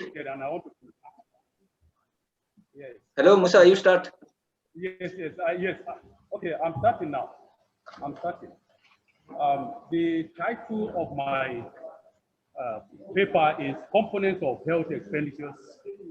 Okay, Musa, please. I must interrupt. Okay, because your slot is not here. I have to ask to the organizer whether you will be able to present your paper in this session. You were in the earlier session that you missed to be present there, I think. Yes. I missed the presentation. Okay. Just you wait for a while. I am asking to the organizer whether they will allow you to carry on or not. Okay, just wait for a while. Hello, so Nadira and Abbas, thank you very much for your presentation. I expect you to enrich the paper. so that it can be published in a very good journal. Okay. And I Thank also you. would like to highlight that last point. I would like to highlight that all we want to do for the best interest of the population, not a rash exercise.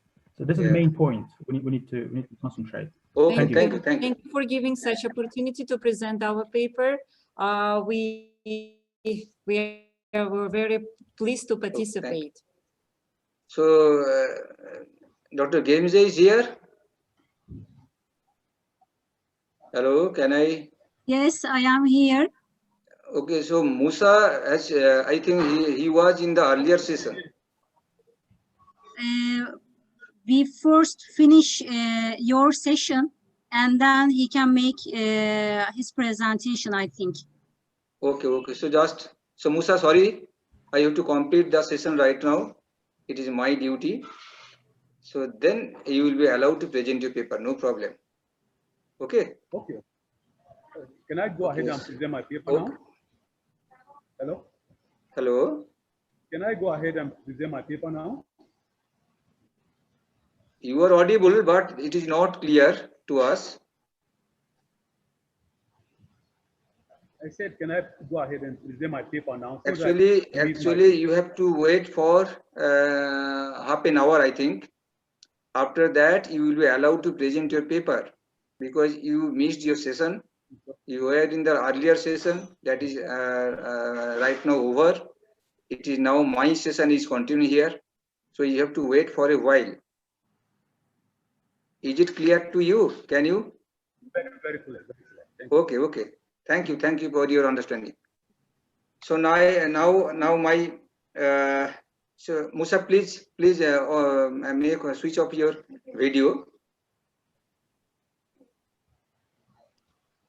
The next speaker is Mirel Fetai Beafi, Ali Maksuti, and Harun Mustafa. Are they present? Yes, we are here. Hello to everyone. Thanks for giving us possibility to be part of this international symposiums. We have working together in some research paper. No, we cannot see you. Mirel, we cannot see you, please. The problem is that I have some problems with my camera. Okay. Are you hear me? Okay, Yeah. just will give you lecture. We cannot see your any slides, etc. Yes, right? yes, immediately we'll be have now. Just I like to thanks to you to be part of this international symposiums. And I also working in my research paper with two of my colleagues, Ali Maksuti and Harun Mustafi. Now I will pass the word to my co-authors, Ali Maksuti, to have possibility to present the paper. Okay, okay, no problem, no problem. Okay.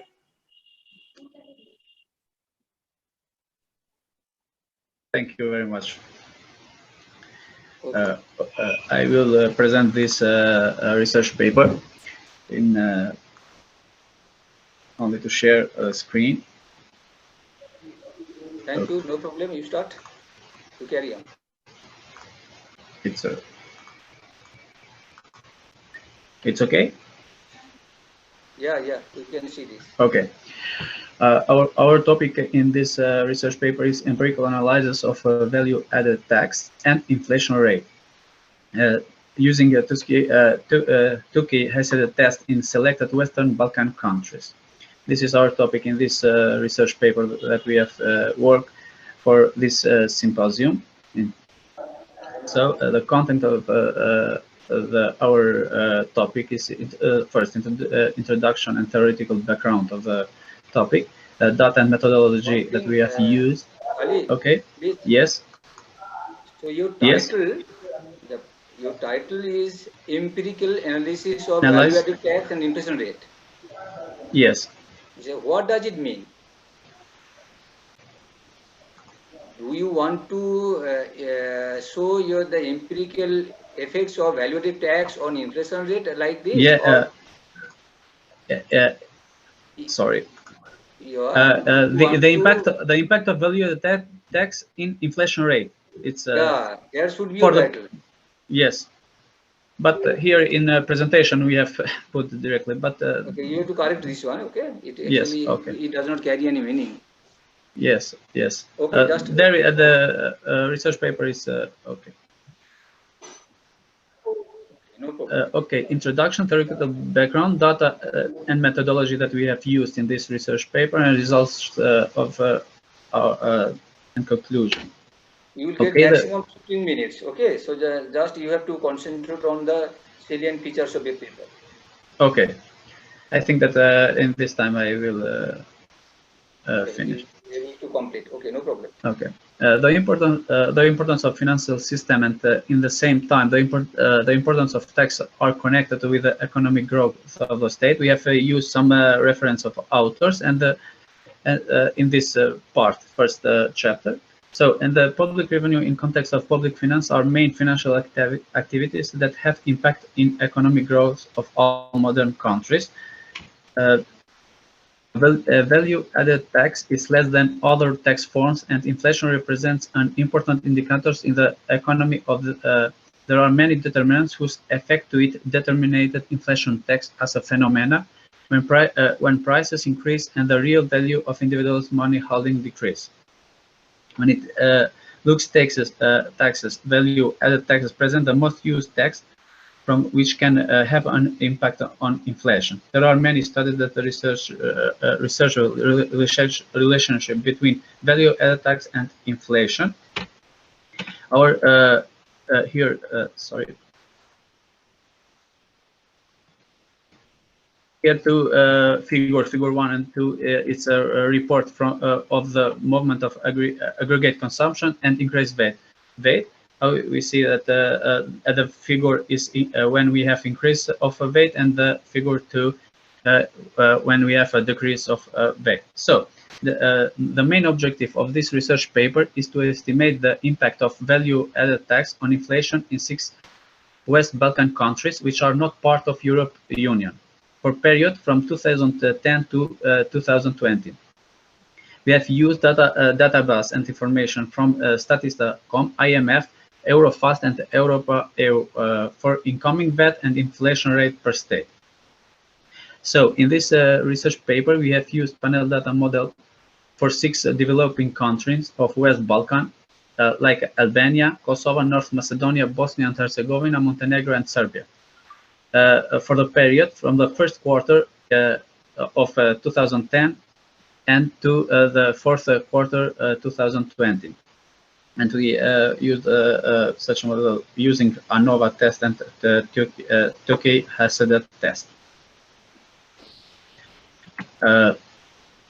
In this figure 3 is a review of VAT, the process of modernization of the tax system, especially for value-added tax from 2010 to 2020 for the countries that we have take to compare countries to compare between all these countries which are not part of European Union but are in West Balkan.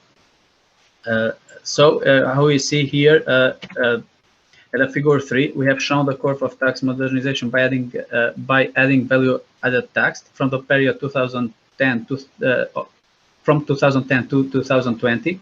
Particularly, we can check that Kosovo, after independence, in 2010 started to apply value taxes administration in report of modern tax system, and then we can check in the modernization of the tax system of North Macedonia, Albania, Bosnia and Herzegovina. But the last 2 years, most successful process of the modernization of tax system we can see at Montenegro and Serbia. Like information to have these countries that we have taken to for the object of the study. North Macedonia has applied for the value-added tax from 2000 and are incorporated to percentages of the value-added tax for 5% for elementary goods and services and 18% for all other products and services. Albania is with 6% percentages for tourism sector and 20% for all other products and services. Bosnia and Herzegovina is with only 17 percentage of it's only one it's incorporated value-added tax. Montenegro is with 19. Serbia has 2, 8% for elementary goods and services, and 20% for all other products and services. And Kosovo has applied with 16% value-added tax. These are sorry.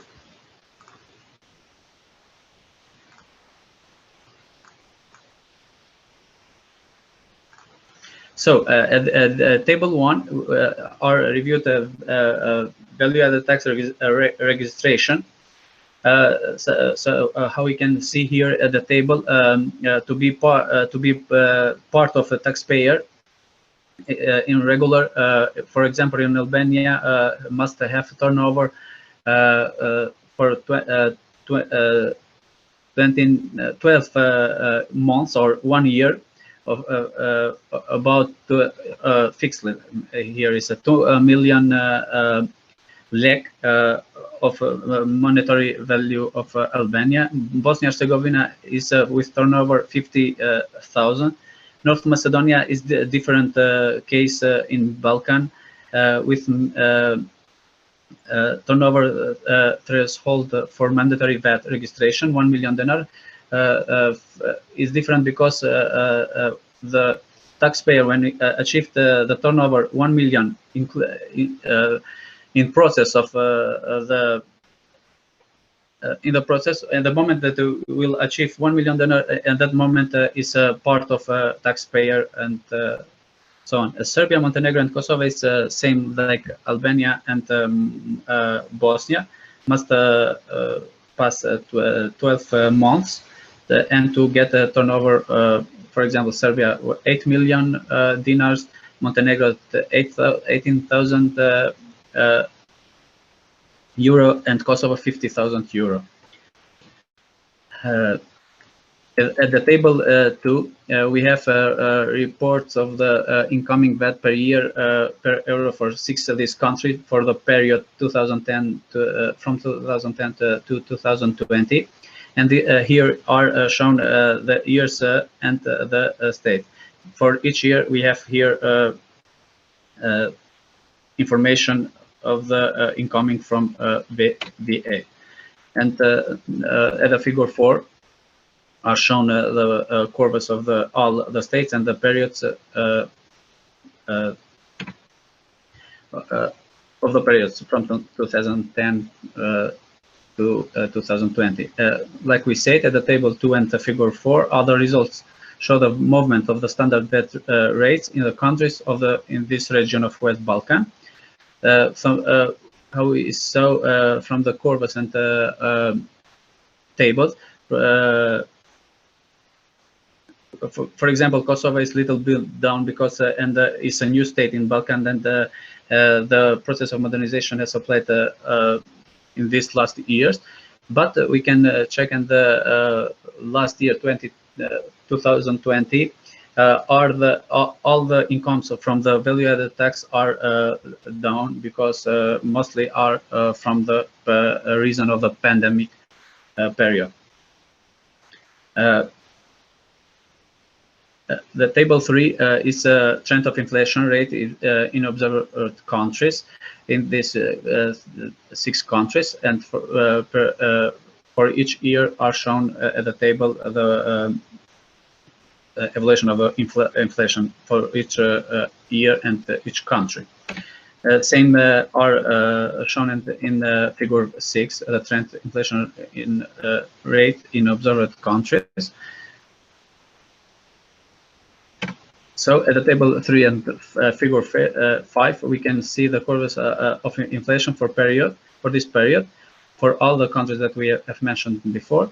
Highest inflation for this period is in Serbia, with average for this 10 years is 4.6%. At the beginning of 2010 and 2011, Serbia has had to mention this, only Serbia in Balkan has had a position with inflation with double-digit inflation. That was about 11 and 10%. And then year after year has decreased this percentage at Serbia. Other countries, all other countries that we have object of the study is in the average of 2% to 3%. Here are the results of research, our research paper and descriptive statistics.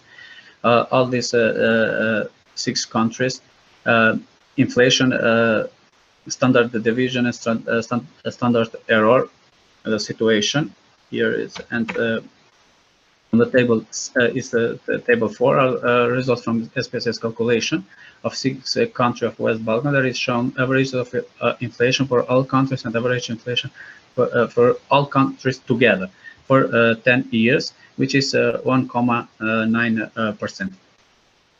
At the same time, we can check in the standard error for all countries at the table that we showed before.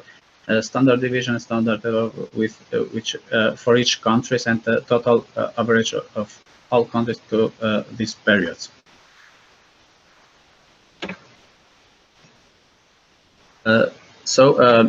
Using ANOVA test, testing null hypothesis of signal, there is a result that is statistically significant difference among the observed countries. And after these results, we have continued to use a Tokyo-Hesede test to find the difference from each country and to compare the positions of all countries between, for example, Albania, between Serbia, Montenegro, Kosovo, Bosnia, Herzegovina, and North Macedonia, and then Serbia with these 5 other countries. And Montenegro, and so on. For each country are shown at a table of the Tokyo-Hesede test. Here are shown the difference and standard error and a significant statistically accepted. So, and from the table 5 from the Tokyo-Hesede test, the results shown with the difference between states that are in research paper and the report between all states. There are differences between the average value on the inflation rate for the observation countries. The highest difference between the average value was recorded between Albania and Serbia with average 3.78, and other countries are shown with the highest difference and slight. But in the end, we can say that there is a difference between the average rates in it, and it's statistically significant. Conclusion of our study: inflation and value-added tax are most important variables at the same time. Inflation, like a most important macroeconomics phenomena for the economic's growth, and the value-added tax, like an important public income for the budget of the state. Represent the most abundant forms of taxation in the country, in the region. Observation of the tax rates in the region is shown that Albania, Bosnia, Herzegovina, and Macedonia didn't change rates in the analyzed period, while other countries has increased value-added tax before 2019. So using SPSS, so the ANOVA test and Tokyo-Hesede test have found out a significant difference in terms of the average inflation rates between countries. Results show that there is a statistically significant difference between the average values of the inflation between countries of this research paper. So, thank you very much, and questions and discussions about this topic. Thank you, Ali, for your presentation. Maybe I took a little bit time. Sorry. First thing that I asked you to correct the title. Yes. I but the corrective title is that the impact of VAT on inflation. Yeah. Yes, impact. Impact of value-added tax. Oh, yeah. On inflation rate. Yeah. The selection of say 6 or 10 countries. Yeah, yes. 6 countries. Right. 6 countries. Yes. But yes. But at the end, what you saw that you didn't produce any such result that VAT have any impact upon the inflation rate. You just established that there are cross-country differences in inflation rate, and that has been justified by the ANOVA results. Clear? But you have to test whether such differences in whether the differences in VAT or value-added tax do have any impact upon the differences in inflation rates. Yeah, we have mentioned that the research paper this in details. Because tax, it may be VAT or any sort of indirect taxes, it has some positive linkages with the inflation rate. So you have to examine whether the differences in VAT have any impact upon the inflation rates of these 6 selected countries. Yeah, thank you. It is better to do the examination through panel study. You may take your static panel as well as dynamic panel. It would provide you a very good result. Yeah. But from your study, from your result, it is not clear whether VAT has any impact upon the inflation rates of the economies. Yeah, the research paper we have mentioned that there is impact, but maybe your ANOVA table shows that there are differences across the countries in inflation rates. It is all right, no problem. But since your title is your impact of VAT on the inflation rate, you have to cover up this particular study. You have to cover up this particular exercise, econometric exercise, that you have in one hand your dependent variable, it is your inflation rates, and on the other hand, the independent variable, these are the VATs. You have to make linkage from VAT to inflation rate. You can use static panel to have a good result. Otherwise, you can go for dynamic panel. So the work is not complete to me. You have to go further from this particular stage. You have to develop the paper in further way. So no problem. The time is in your hand. You can do this one. No problem. Okay. This is my question and suggestion. And I ask all the participants to make any question to the related area of their presentation. I welcome all to have any short question to Ali, because he is the presenter of this paper. Is there anyone to have any question? No. Yes. Okay. Thank you, Ali, and all of your co-authors. Yeah. Thank you, Professor Ramesh. Thank you very much for advice. Thank you. So now I come to my next presenter. This is Furkan Yunus Pamuksiglu. Is Furkan present? Yes, I am here. Yeah. Your title is Privatization in the Banking Sector, Comparative Analysis in the Cases of Turkey, Italy, and Germany. Correct. It is the work similar to that of Nodira, which was presented just one slide before. So, Furkan, you can start your presentation. But one question from my part, the very first instance, that why you selected these 3 countries, Turkey, Italy, and Germany? At the end of the day, your question will be answered. Okay. Thank you. You carry on. Okay. Hello, everyone. I am really glad to be here today. First of all, I would like to thank my advisor, Professor Akdoğan. And today I would like to talk about the privatization in the banking sector comparative analysis in the case of Turkey, Italy, and Germany. My presentation plan is follows. First, I would like to talk about the liberalization process in the near history. After that, I'll talk about the soul of privatization itself. Then we're going to analyze the cases, Turkey, Italy, and Germany. Then the comparative analysis of those cases will be handled, and then the conclusion. at the end of the presentation, the next step, this decentralized ownership, that the topic that I would like to discuss with you. Before privatization, I believe that the liberalization is quite important.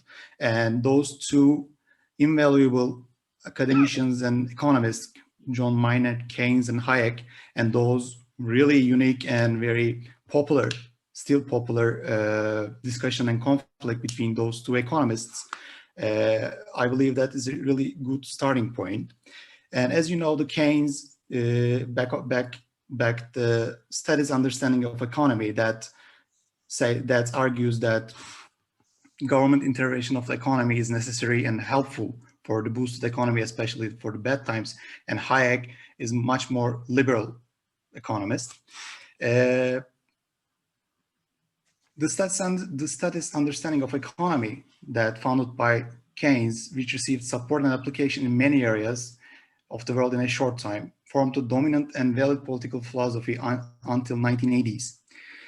The idea that support economic growth with the state investments, expenditure, and creates employment, especially in the times of crisis. But those set of ideas could not find a solution to the stagflation problem in the 1980s.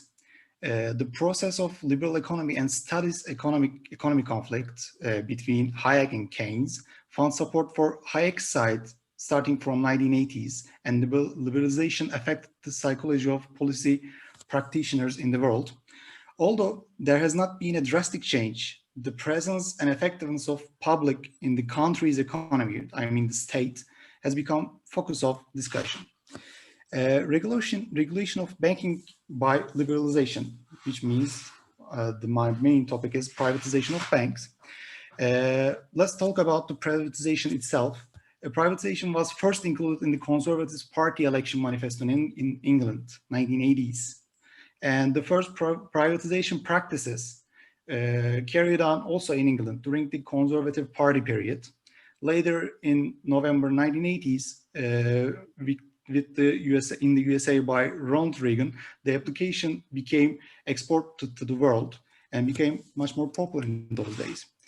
To understand what is the privatization and why we are talking this with the scope of banking, especially state-owned banking, I believe that narrow and broad understanding of privatization or meaning of privatization should be underlined. And then in here, I would like to do this. As you know, in order to, although the direct transfer of a state-owned asset to the private enterprise through sales or any other ways is the first narrow meaning that comes to mind when it comes to privatization. The broad meaning of privatization is important for the understanding of the subject. Privatization, narrowly defined as a transfer of an economic production units owned and managed by the state on the private sector.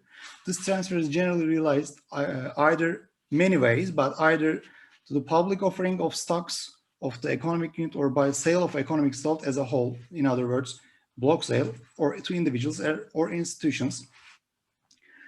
Privatization beyond a simple transfer of ownership or management is to transform an entire economic organization into a structure operating according to free market mechanism and necessary transformation for this.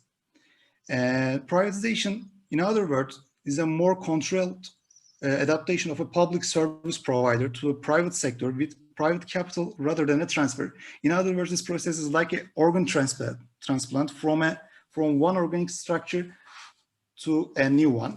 In that point, I mean that the sale of a state-owned enterprise or banks in this subject to a private one is not just the privatization itself. If you privatize that any other entity or bank, you need to actually serve the privatization soul itself and try to change the whole mechanism behind these sectors. In privatization in broad sense, besides the transfer of ownership, leasing of such organizations to the private sector, financing of the goods or services produced by public sector to private sector, I mean that simplest form, but to leave production of assets belonging to community and service provided by state, society, private individuals. I mean that again, I would like to underline this, privatization is much more than a sale between public or private, and between public and private. What is the purpose of privatization, and what's the, I mean, the soul of privatization itself? Actually making the company or entity more effective and productive, and bring the competitive conditions, and become with that kind of changing, bring the competitive conditions of the markets to ideal level. In other words, in the sector where privatization is realized correctly and effectively, the competition conditions will be improved, and the companies in that sector will be able to develop much more effective way and provide efficiency. So what this is actually the main point of the main dynamics of privatization, which is strengthen the free market economy, eliminate the monopoly feature in state-owned entities in order to prevent unfair competition.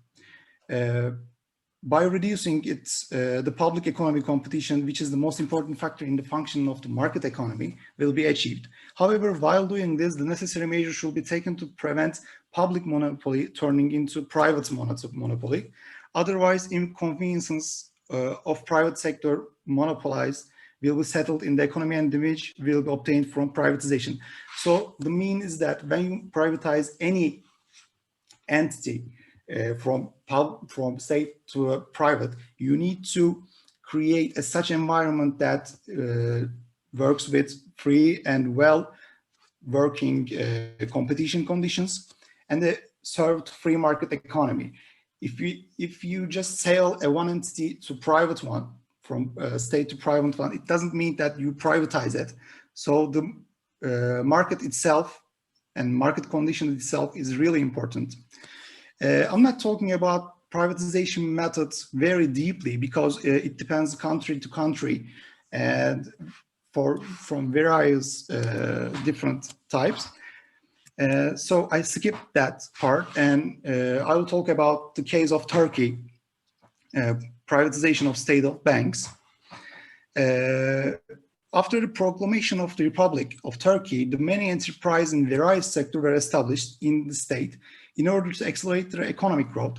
In those times, after the war, the Turkish Republic is very new, like a baby market, and there is no actually enough and effective capital accumulation to boost the economy by the private sector. So a lot of enterprises and banks will establish by government, by state, to boost the economy and make the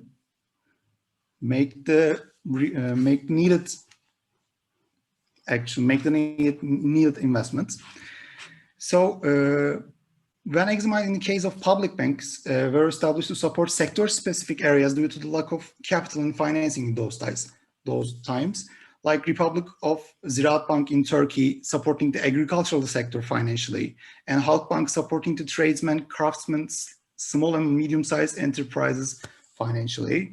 Emlak Bank is supporting the housing and maritime sector. Vakıf Bank also. Etibank was established to meet financing needs of institutions operating the field of mining and metallurgy. So we see that in early times, those banks are established for sector-specific needs and obligations. In the case of Turkey, what is the problem of state of banks? It is the function problem. As we all know, there is a lot of different approach about the banking system and its function, but very simple and most commonly, the bank is a bridge between borrowers and lenders in an economy. So it's like a bridge between the ones who have money and want to save, and those who has consuming tendency or a project, but without and needs financial support. So in those times, this is the bank's real natural and effective function. But in those times, in 1990s in Turkey, public banks could not fulfill this function with the expected efficiency and effectiveness. Public banks in those times undertook the task of financing budget deficit of the state rather than meeting the financial needs of households, private enterprises, in the relevant period. So in other words, in those times, the Turkish state-owned banks just work for the financing budget deficit of the state, and this creates huge inefficiencies. And also competition problem. In those times, the state-owned banks are supported from government and the country resources, and compared to from the competition side, it creates a lot of inefficiencies, so that state-owned banks could find easily resources and financing, and at very cheap level, at very low rates, which means very cheap. Hello, Pascal. Yes. Hello. You have only 5 minutes left. You have to speed up your slides. Okay, I will. Some slides. Okay, you have to go to the results only. Okay. And Vakıfbank was privatized on 2005. This is the first transaction of these shares. This is the very first privatization of public banks. But this example is not a full privatization example, because only a few share of Vakıfbanks will be privatized. And after the privatization, there are huge. What can I say? There are huge developments and of the bank's balance sheet and financials. Also from the external side, Moody's and Fitch developed and increased their ratings about the Vakıfbank, and we see that the capital equity ratio of bank increased 25%, and the bank was improved.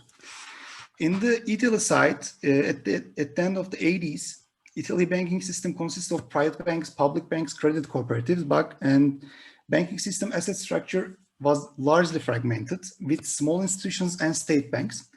At that time, there were no banks with strong assets and ability to international business in Italy.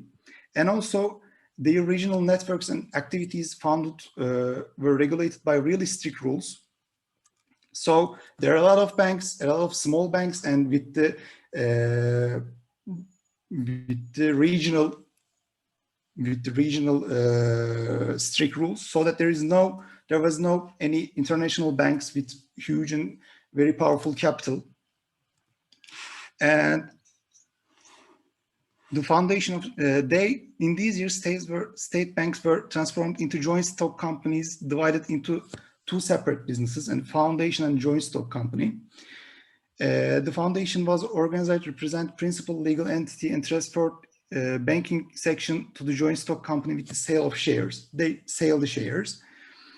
The compulsory specialization structure was gradually happened in 1990s, and they established the universal bank model in Italy. In the table we see that,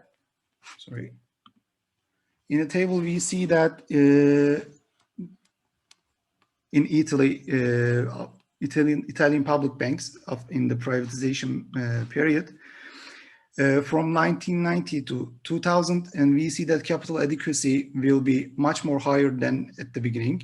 And I'm not talking about this in deeply, but we see that banks are much more effective and much less costly. So it works in the Italian banks. In the case of Germany, a German banking system is a universal system, universal banking system, like the Italian banking industry of the early 1990s.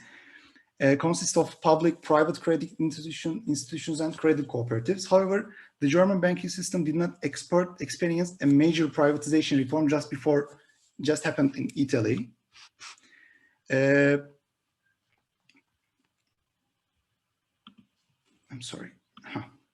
was founded on the basis of liberal principle of social market economy in Freiburg School in Germany. According to this school, public authorities have supervisory missions over banks, and private and public banks complete its in legal and regulatory system in fair environment. There are two types of two main dynamics: the Landesbank, state banks, and local deposit banks, Sparkassens, and cooperative banks, specialist banks such as mortgage banks.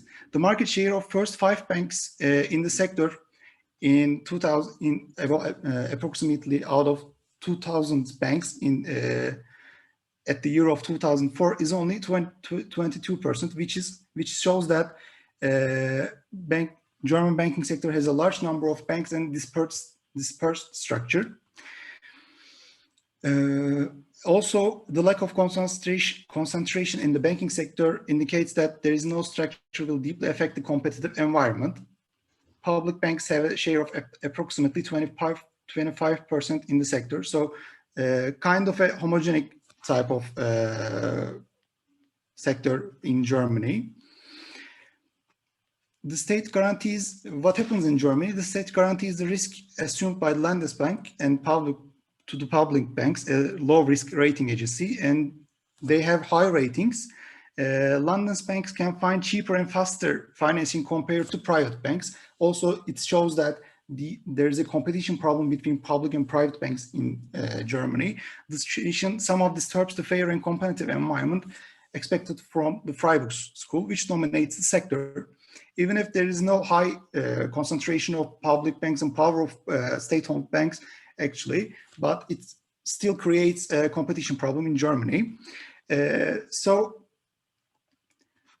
the 1990s, some of the private banks, German banks, they made official complaint to the European Banking Commission and they actually accused this situation. And according to the amendment, it was decided to terminate the state guarantees until 2005. And this problem tried to solve, and they were completely abolished in the relevant year. The purpose of the decision is to increase competition to make the banking sector much more fair. In the case of Germany, we see that without imposing a direct privatization obligation on the banking system from outside, like in Turkey, they have ensured that the necessary reforms and regulations are made as if they were privatized themselves from public banks with legal regulation that regulate the competition and provide fair market environment. They try to market much more fair and create healthier environment for the banking sector. So I'm not talking about the numbers because of the time limited, but in summary, this study shows that the banking sector positively affected with the privatization process in Italy and consolidation process. They call it consolidation rather than privatization itself, because the soul of the privatization itself, like imposing a new law regulation, didn't happen in Germany. Like a consolidation process in Germany, German banking system, by showing productivity gains, they saw that the productivity and efficiency increase after those adjustments and regulations. Although the privatization methods are different in those countries, Turkey, Italy, and Germany, the efficiency of banking sector has increased after privatization of those countries. They started to be managed with rational decision makers, have started to respond to financial needs of the public in a more accessible way. So I would like to say that like in any other subject, when it comes to privatization, the first thing is our mind is selling an entity that's owned by a public to a private one. But actually in those countries, in those examples, we see that even if the rate of privatization and type of privatization didn't fulfill the needs of perfectly privatization, those countries in those sectors shows that efficiency and market, those efficiencies are increased and markets become much more healthier for the for the open market environment actually. And besides from those financial increase in financial development, it also shows that when the government intervene, when the government or state owned any banks, or any institutions, the decision-making mechanism is affected by the government's need. So that if you privatize it, then first you create much more competitive environment, which is good for the also private banks, so they can compete, and people, households, and companies can finance themselves at much more reasonable prices, and also they increase the efficiencies. So what about in the future? I believe that we are at the middle of changing the understanding of ownership in any economic entity. In the first, state ownership or state intervention were good for the Keynes. Then liberalization started, and with the privatization, for example, this state intervention will decrease and people start to own, public start to own those entities and banks. But somehow those, even if there is a full privatization, perfect privatization, there are some still controlled by government or any other independent agencies. And I believe that decentralized entity with using new payment and money concept, I'm not advocate cryptocurrencies, but in those kind of concepts, decentralized entity and an economy, I think will be next step. And even if we see that we are now in the liberal world and privatization increased the efficiencies or growth, but I think in the future, the real privatization and liberalization will be established by the decentralized economy and ownership. This is my paper. I believe I exceed the time a little bit. Apologies for that. Thank you. Okay. Thank you, Furkan, for your presentation. You took a lot of time also. Yeah, I'm sorry. But the question is, in your study, I didn't get any active contribution from your part, because you just presented the works and results of some other studies. Yeah. It is like a review paper. You can take it as review paper on the particular topic for these three countries. But you should have to done something about the empirical work. That is how privatization makes these countries benefited. You did not do any such empirical work, I think. Yes. The source under the table was that you just presented the work of the result of other works, other authors' works. So I will suggest you to have your own control over the work. You have to do something from your part. If you are from economics discipline, then I think you should know the econometrics, and I can I can suggest you to do the dummy variable technique to have the effect of privatization on these three countries. Yeah. But privatization may be good for Italy and Germany because they are already a capitalistic economy. They have a huge base of private networking. But how it is good for Turkey? This is a very big question, because to Turkey, if you go for privatization, you have to lose lots of jobs because the state-owned banks have so many employees to work with. That's why there can be some social distortion if you go for privatization in Turkey's perspectives.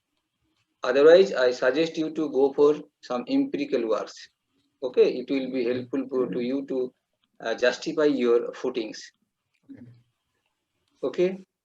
Nodira, do you have any question, because you are thinking in the same line of work, or any other? Yeah, Anyone? Ramesh, Well, first I of have all, one that was question. very interesting topic. I made some screenshots from the presentation, to be honest. Well, basically, when investigating privatization processes, right, I know that in Eastern Europe, most what they did, they applied voucher methods.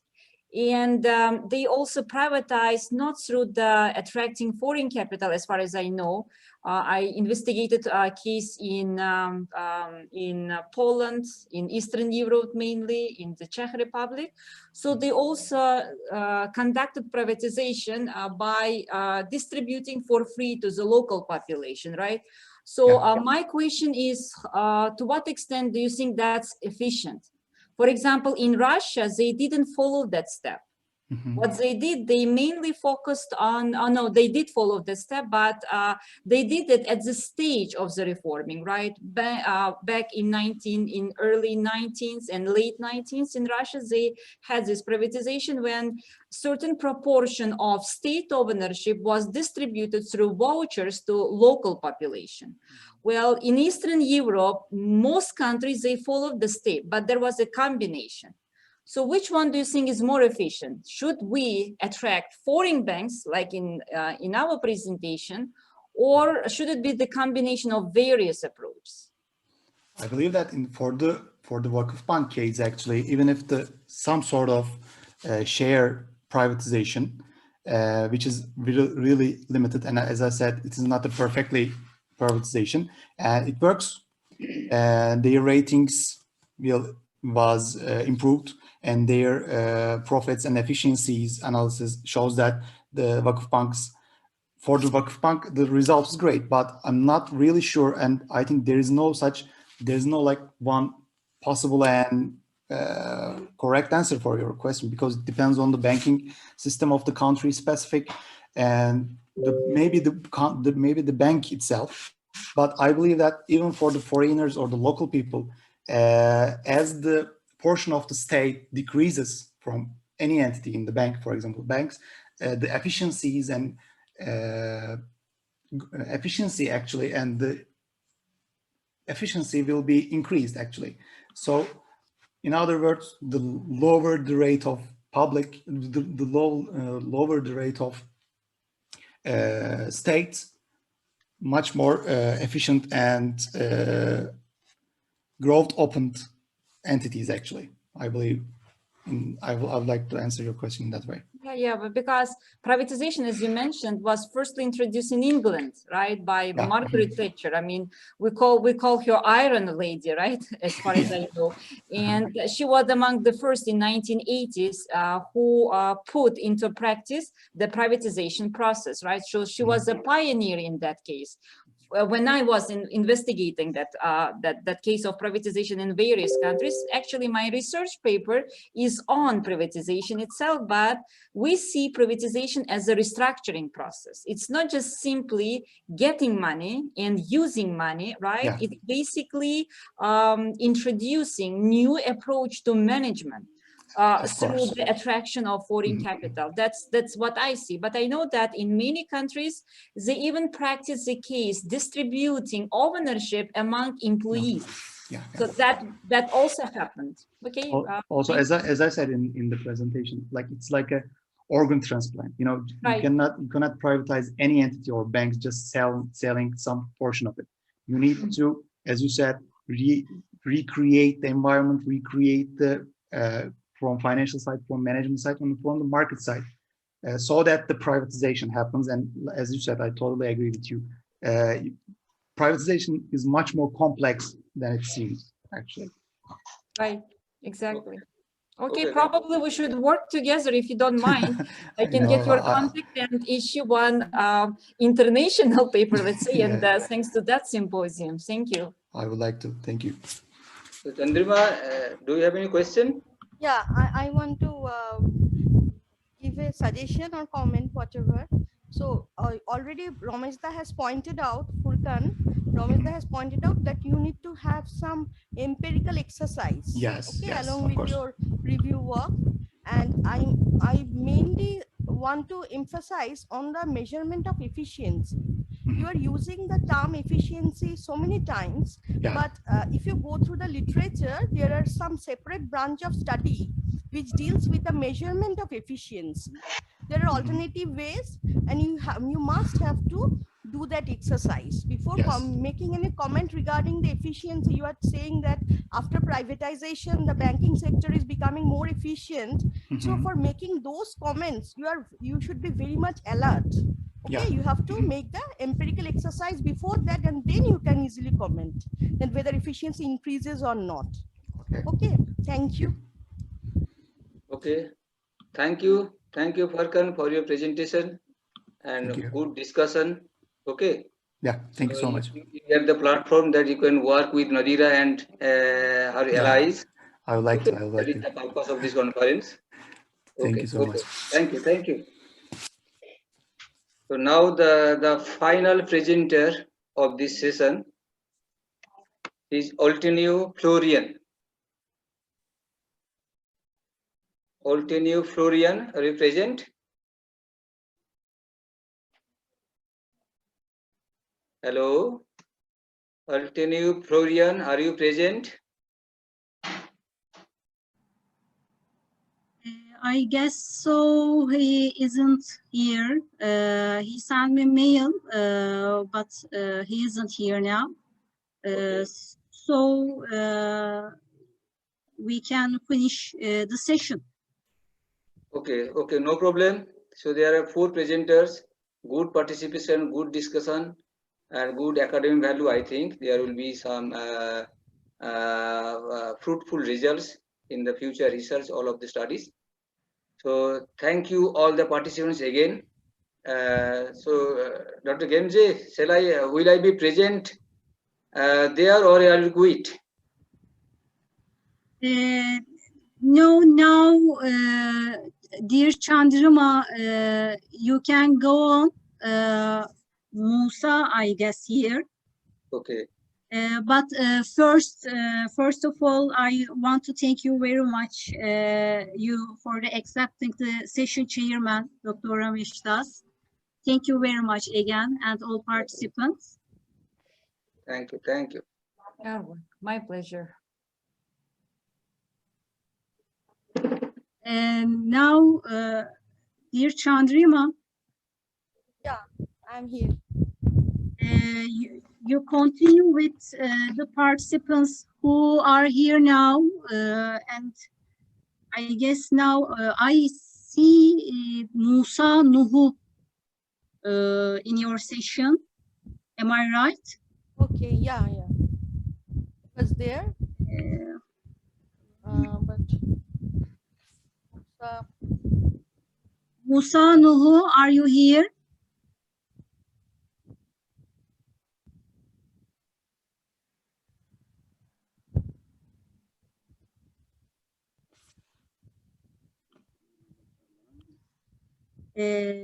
Adenuga Fabian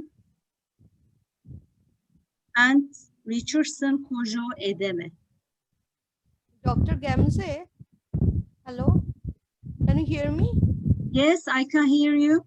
Okay, actually, Richardson has mailed me that he had some issue with the laptop. Okay, so he is seeking the permission that whether he is allowed for tomorrow's presentation or not. Okay. It's no problem. Okay. Tomorrow he can make a presentation. Okay. Then what time? Then I can inform him that way. At what time he will be allowed? 1 minute. What can I do?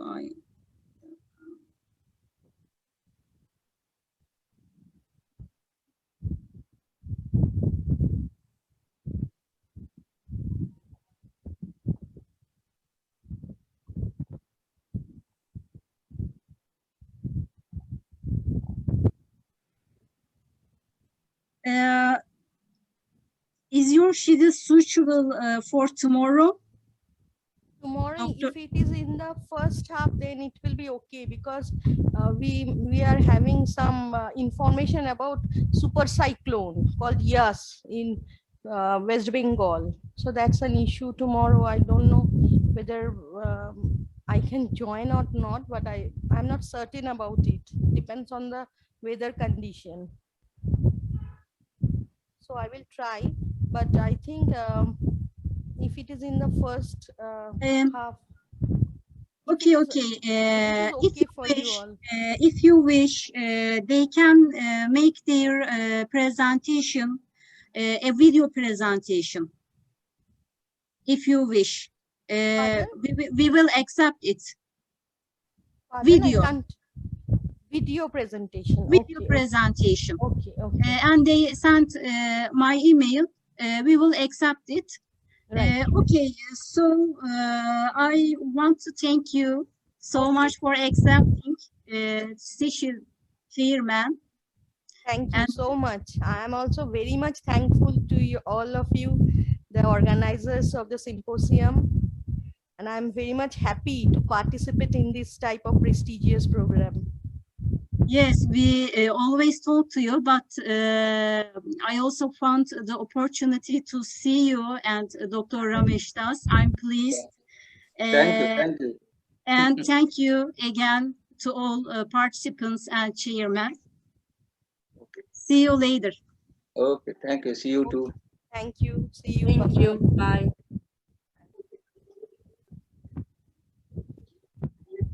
Şimdi Simna Hocam, bu tabii orada sanıyorum hem bir hava muhalefeti söz konusu hem de bir bu özellikle Richardson'ın bilgisayarı ile ilgili bir problem var. Tabii bu Zoom üzerinden bu tip aksaklıklar maalesef ki yaşıyoruz. Yüz yüze gibi olmuyor. Onun için biz onların sunumlarını bir video sunum olarak kabul edelim. Oturumlara Tamam. çünkü teknik sebeplerden dolayı katılım sağlayamadılar. Şimdi bu o halde sanıyorum tüm evet yeni oturumumuz kaçta başlıyordu? Hemen 17:30 geldi, zamanı da geldi. Murat Hoca zamanı da geldi. da burada. Sayın Murat Hocam burada mısınız?